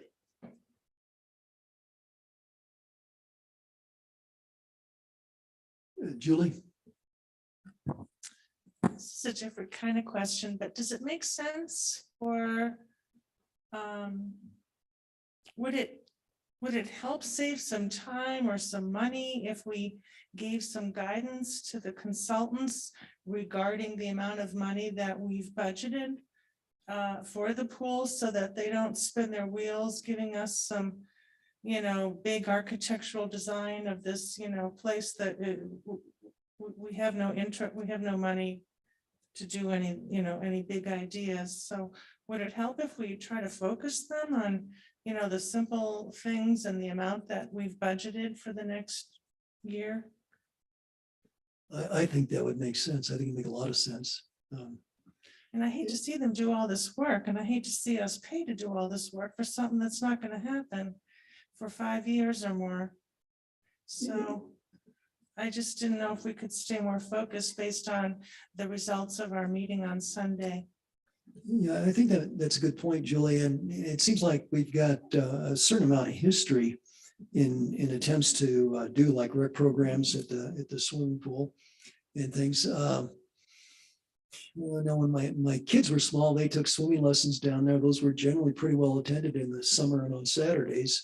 I think some of the other summertime activities, like trying to teach tennis and so forth, that became sort of problematic for the staff at the time. So I guess I have this question that if we're trying to be a rec center when we're really a swimming pool / weight room, does it make sense to entertain these other things like handball courts and extending the building out to the sidewalk? And I don't see that that's doing anything more than making our situation more complicated. So I think, narrowing down the focus would be a good idea. Other counselors? Nancy and then Denise, please. Yeah, I think it's way too early in the process. I mean, they know their budget for next year and kind of have some guidance on that in terms of ADA and so on. And until they do the entire strategic analysis, I think it's very premature to start limiting them, because the market may prove that it's sufficient to to be compensated for a lot of improvements. And so anyway, I just think it's premature. Thanks. I guess the question, and Roy, maybe this would be an indicator. I'm going to pick on you, Roy, because you used to run the pool. It seems to me like we have a punch card, and Skylar, maybe you might weigh in on this too. It seems like we've got a punch card program for residents, but then we have a friends and neighbors rate that's for, like, if you live in 80909 or even 80919, and that would be sort of an indication to me as to how much of that market that we're getting. I mean, the map showed Manitou in green, and then a large section of Western Colorado Springs, so forth, and in red. Roy, is your experience, do we actually attract people from like the west side of Colorado Springs and so forth? Yes, Mayor, we do actually attract a lot from Colorado Springs, and actually some from Woodland Park that come down here. We also lose some either way, depending on what they're looking for recreation. And we're more limited in our facility. So the thought is, of course, that they were mentioning, if you had alternatives, you could draw some people to come use those different recreation activities, because everyone has their favorite. I swim and Denise does basketball, or now pickleball. So, she's gonna look for that. I'm gonna look for swimming. So yeah, I do see a lot of that. We had a lot of folks from outside the region too that enjoyed coming to Manitou just for the facility. Okay, and I think your insights, like that are valuable, and we can get a lot of mileage just out of some of the, it's not terribly scientific, but you've got years of experience and you probably picked up any number of comments from the people who use it. So I think that's useful information to be shared. I don't know that doing a big public survey of some sort buys us anything more. So I would try to go with a more Spartan approach to this. Thanks, Roy. If I could chime in here too. As you know, one of our main focuses this year is to enhance our recreation programming. We've been doing quite a bit with the youth sports, and we've been adding some adult fitness and adult yoga. We are finding that a lot of people want to stay in Manitou to recreate. They've been so used to going to Colorado Springs to do youth soccer or youth baseball or whatever. They want to stay here, and we have, maxed out all of our enrollments so far in every program that we've offered for our youth. So I do think this study is worthwhile to give us more data points to make educated decisions, thinking more long-term, that strategic vision that we can work towards. So that's why we intentionally set it up the way we did. The final product will give us some concept plans with rough cost estimates, so we can weigh our options and try and understand really what the community wants. And we're kind of on this journey to understand, not only with this study, but also with the recreation programming that we've been doing. So I believe here in a couple months, we're going to have some solid recommendations moving forward and something that we can work towards. Okay, thanks, Skylar. I guess one of the things we have, it seems like this is not just a case with Manitou, but almost every place. You ask people what they want, and they tell you, but then if you ask them, and are you willing to pay for it, you get a little bit different answer. And so I think that's fundamentally a question. Council is, we're concerned about our financial future. We want to be able to provide a city with, certainly the core services, maybe some other things, but I think we're a little edgy right now. We're concerned about our funding stream. Well, Judith. and sorry, one more thing, having a study like this in place and really doing a thorough community input also gives us some solid documentation to go after grants and alternative funding. So it opens up some avenues for us that we may not have otherwise. Okay, thank you, Judith. Yeah, I'm really looking forward to seeing the study results before we make any other moves. One thing in particular that you mentioned was the opportunity to use a space for multiple things. For example, a gymnasium that can be a community space, or that to me really appeals to when we look at it, our ability to spread our dollars that we have as far as we can to provide, the optimum number of functions that we can given our budget constraints. So I'm really looking forward to seeing this study results. And to me, health and wellness and recreation is a real big priority to me.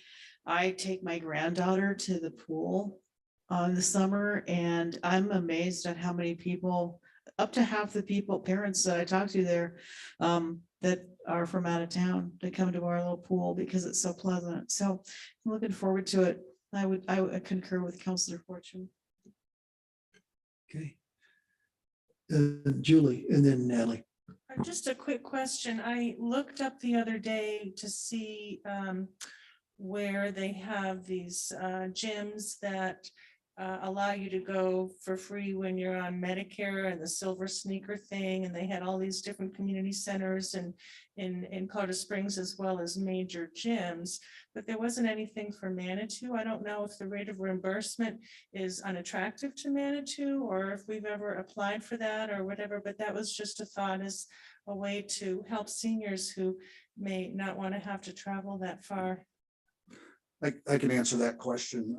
A few years ago, we were, you have to be offered the Silver Sneakers program.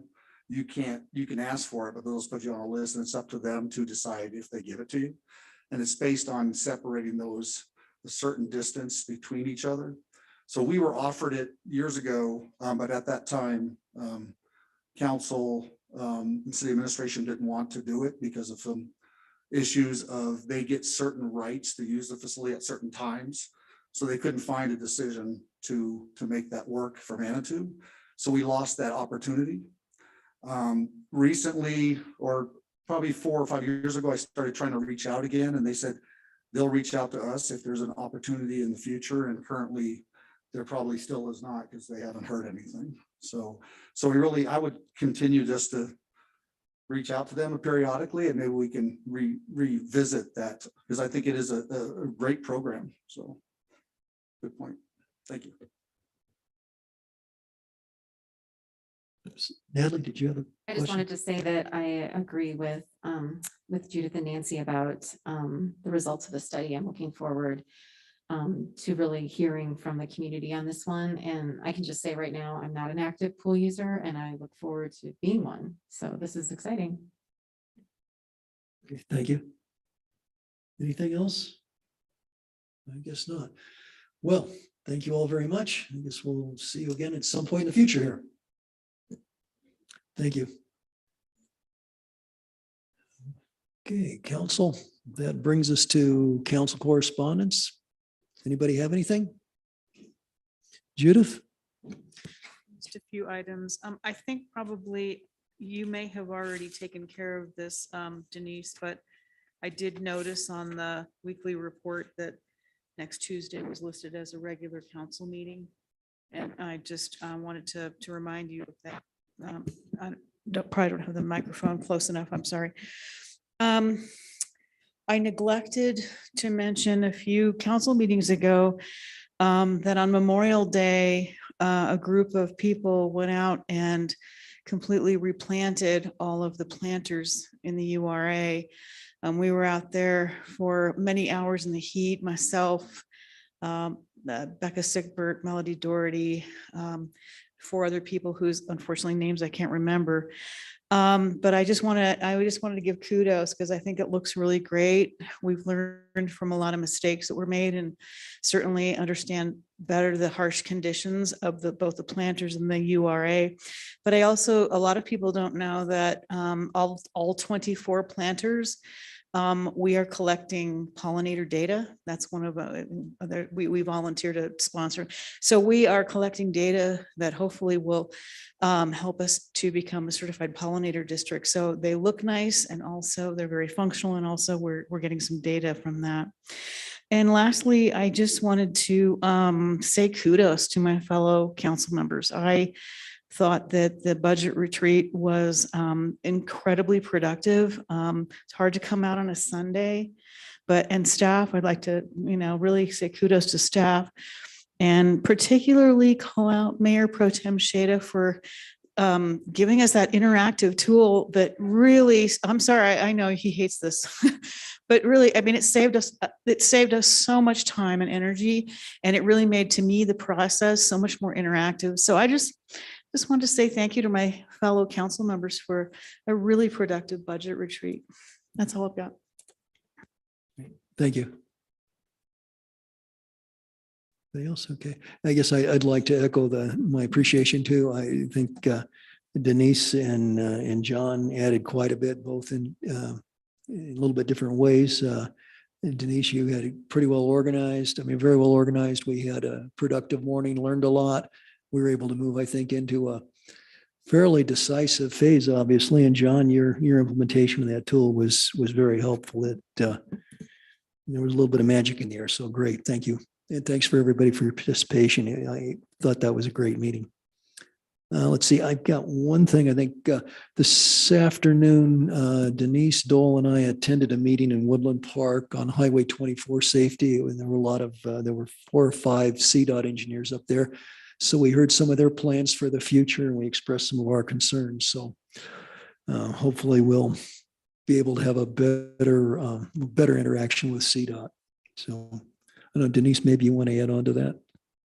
Okay. It was, I guess it's a little premature to announce miracles, but they listened, so that was helpful. If there's nothing else, do we have a city administrator's report?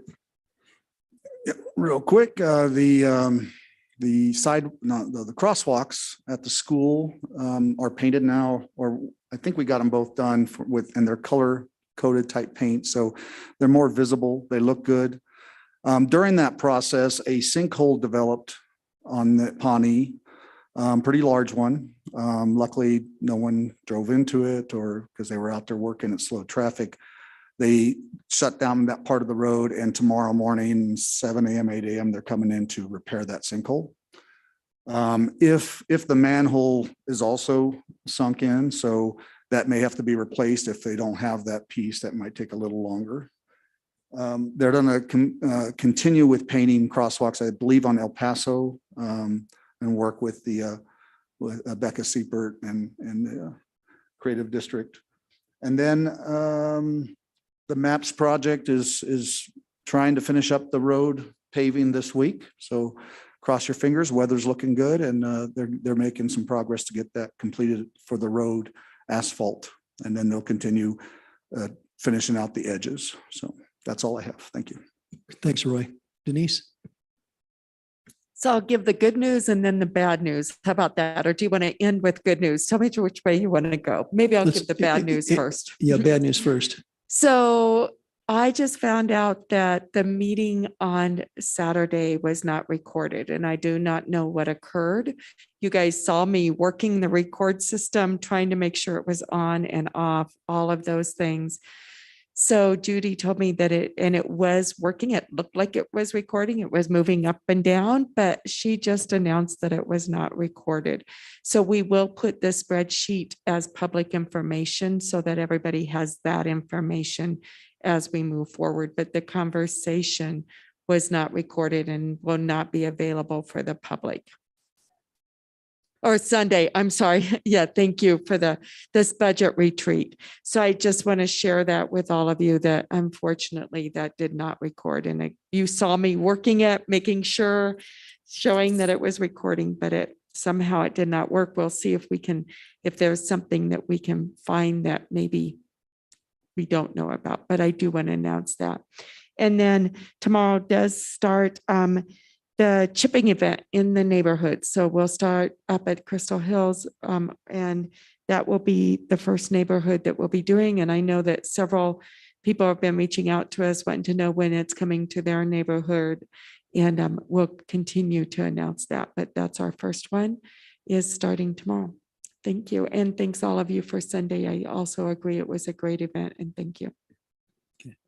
Oh, and I guess I should mention too, let's see, next week, we will not have a meeting. 5 of us will be in Breckenridge for the CML annual meeting. Our meeting on June the 28th will be at Manitou High School. And the reason is this room will be used for the primary elections. This didn't used to be a problem when council met in council chambers, but now since we use this room, yeah, I think people's ability to vote is preempts council's convenience. Might be kind of fun to meet on different turfs. So Denise, if you would, when you confirm the location, you could let us know, or maybe you know already. I do know it's at the Silt, which is in the administration building, but we'll be putting that on the agenda, and I can remind everybody, but it's up at the Silt building. Okay, great. And then And is the Silt building, that's the one that's in the back, right? Yes. There's 2 separate, Yes. so it's Yep. like on the back side of the parking lot. Yep, Okay. correct. Yes, that's exactly where it's at. Yeah, thank you. And that's because they have the AV, all the things that we can do for a public meeting. okay, and then the week after that, July the 5th, we won't have a meeting. That'll be right after the 4th of July. So it seems like we've been making pretty good progress on items and stuff. So we'll take the 5th off, 5th of July. If there's nothing else, we'll be adjourned.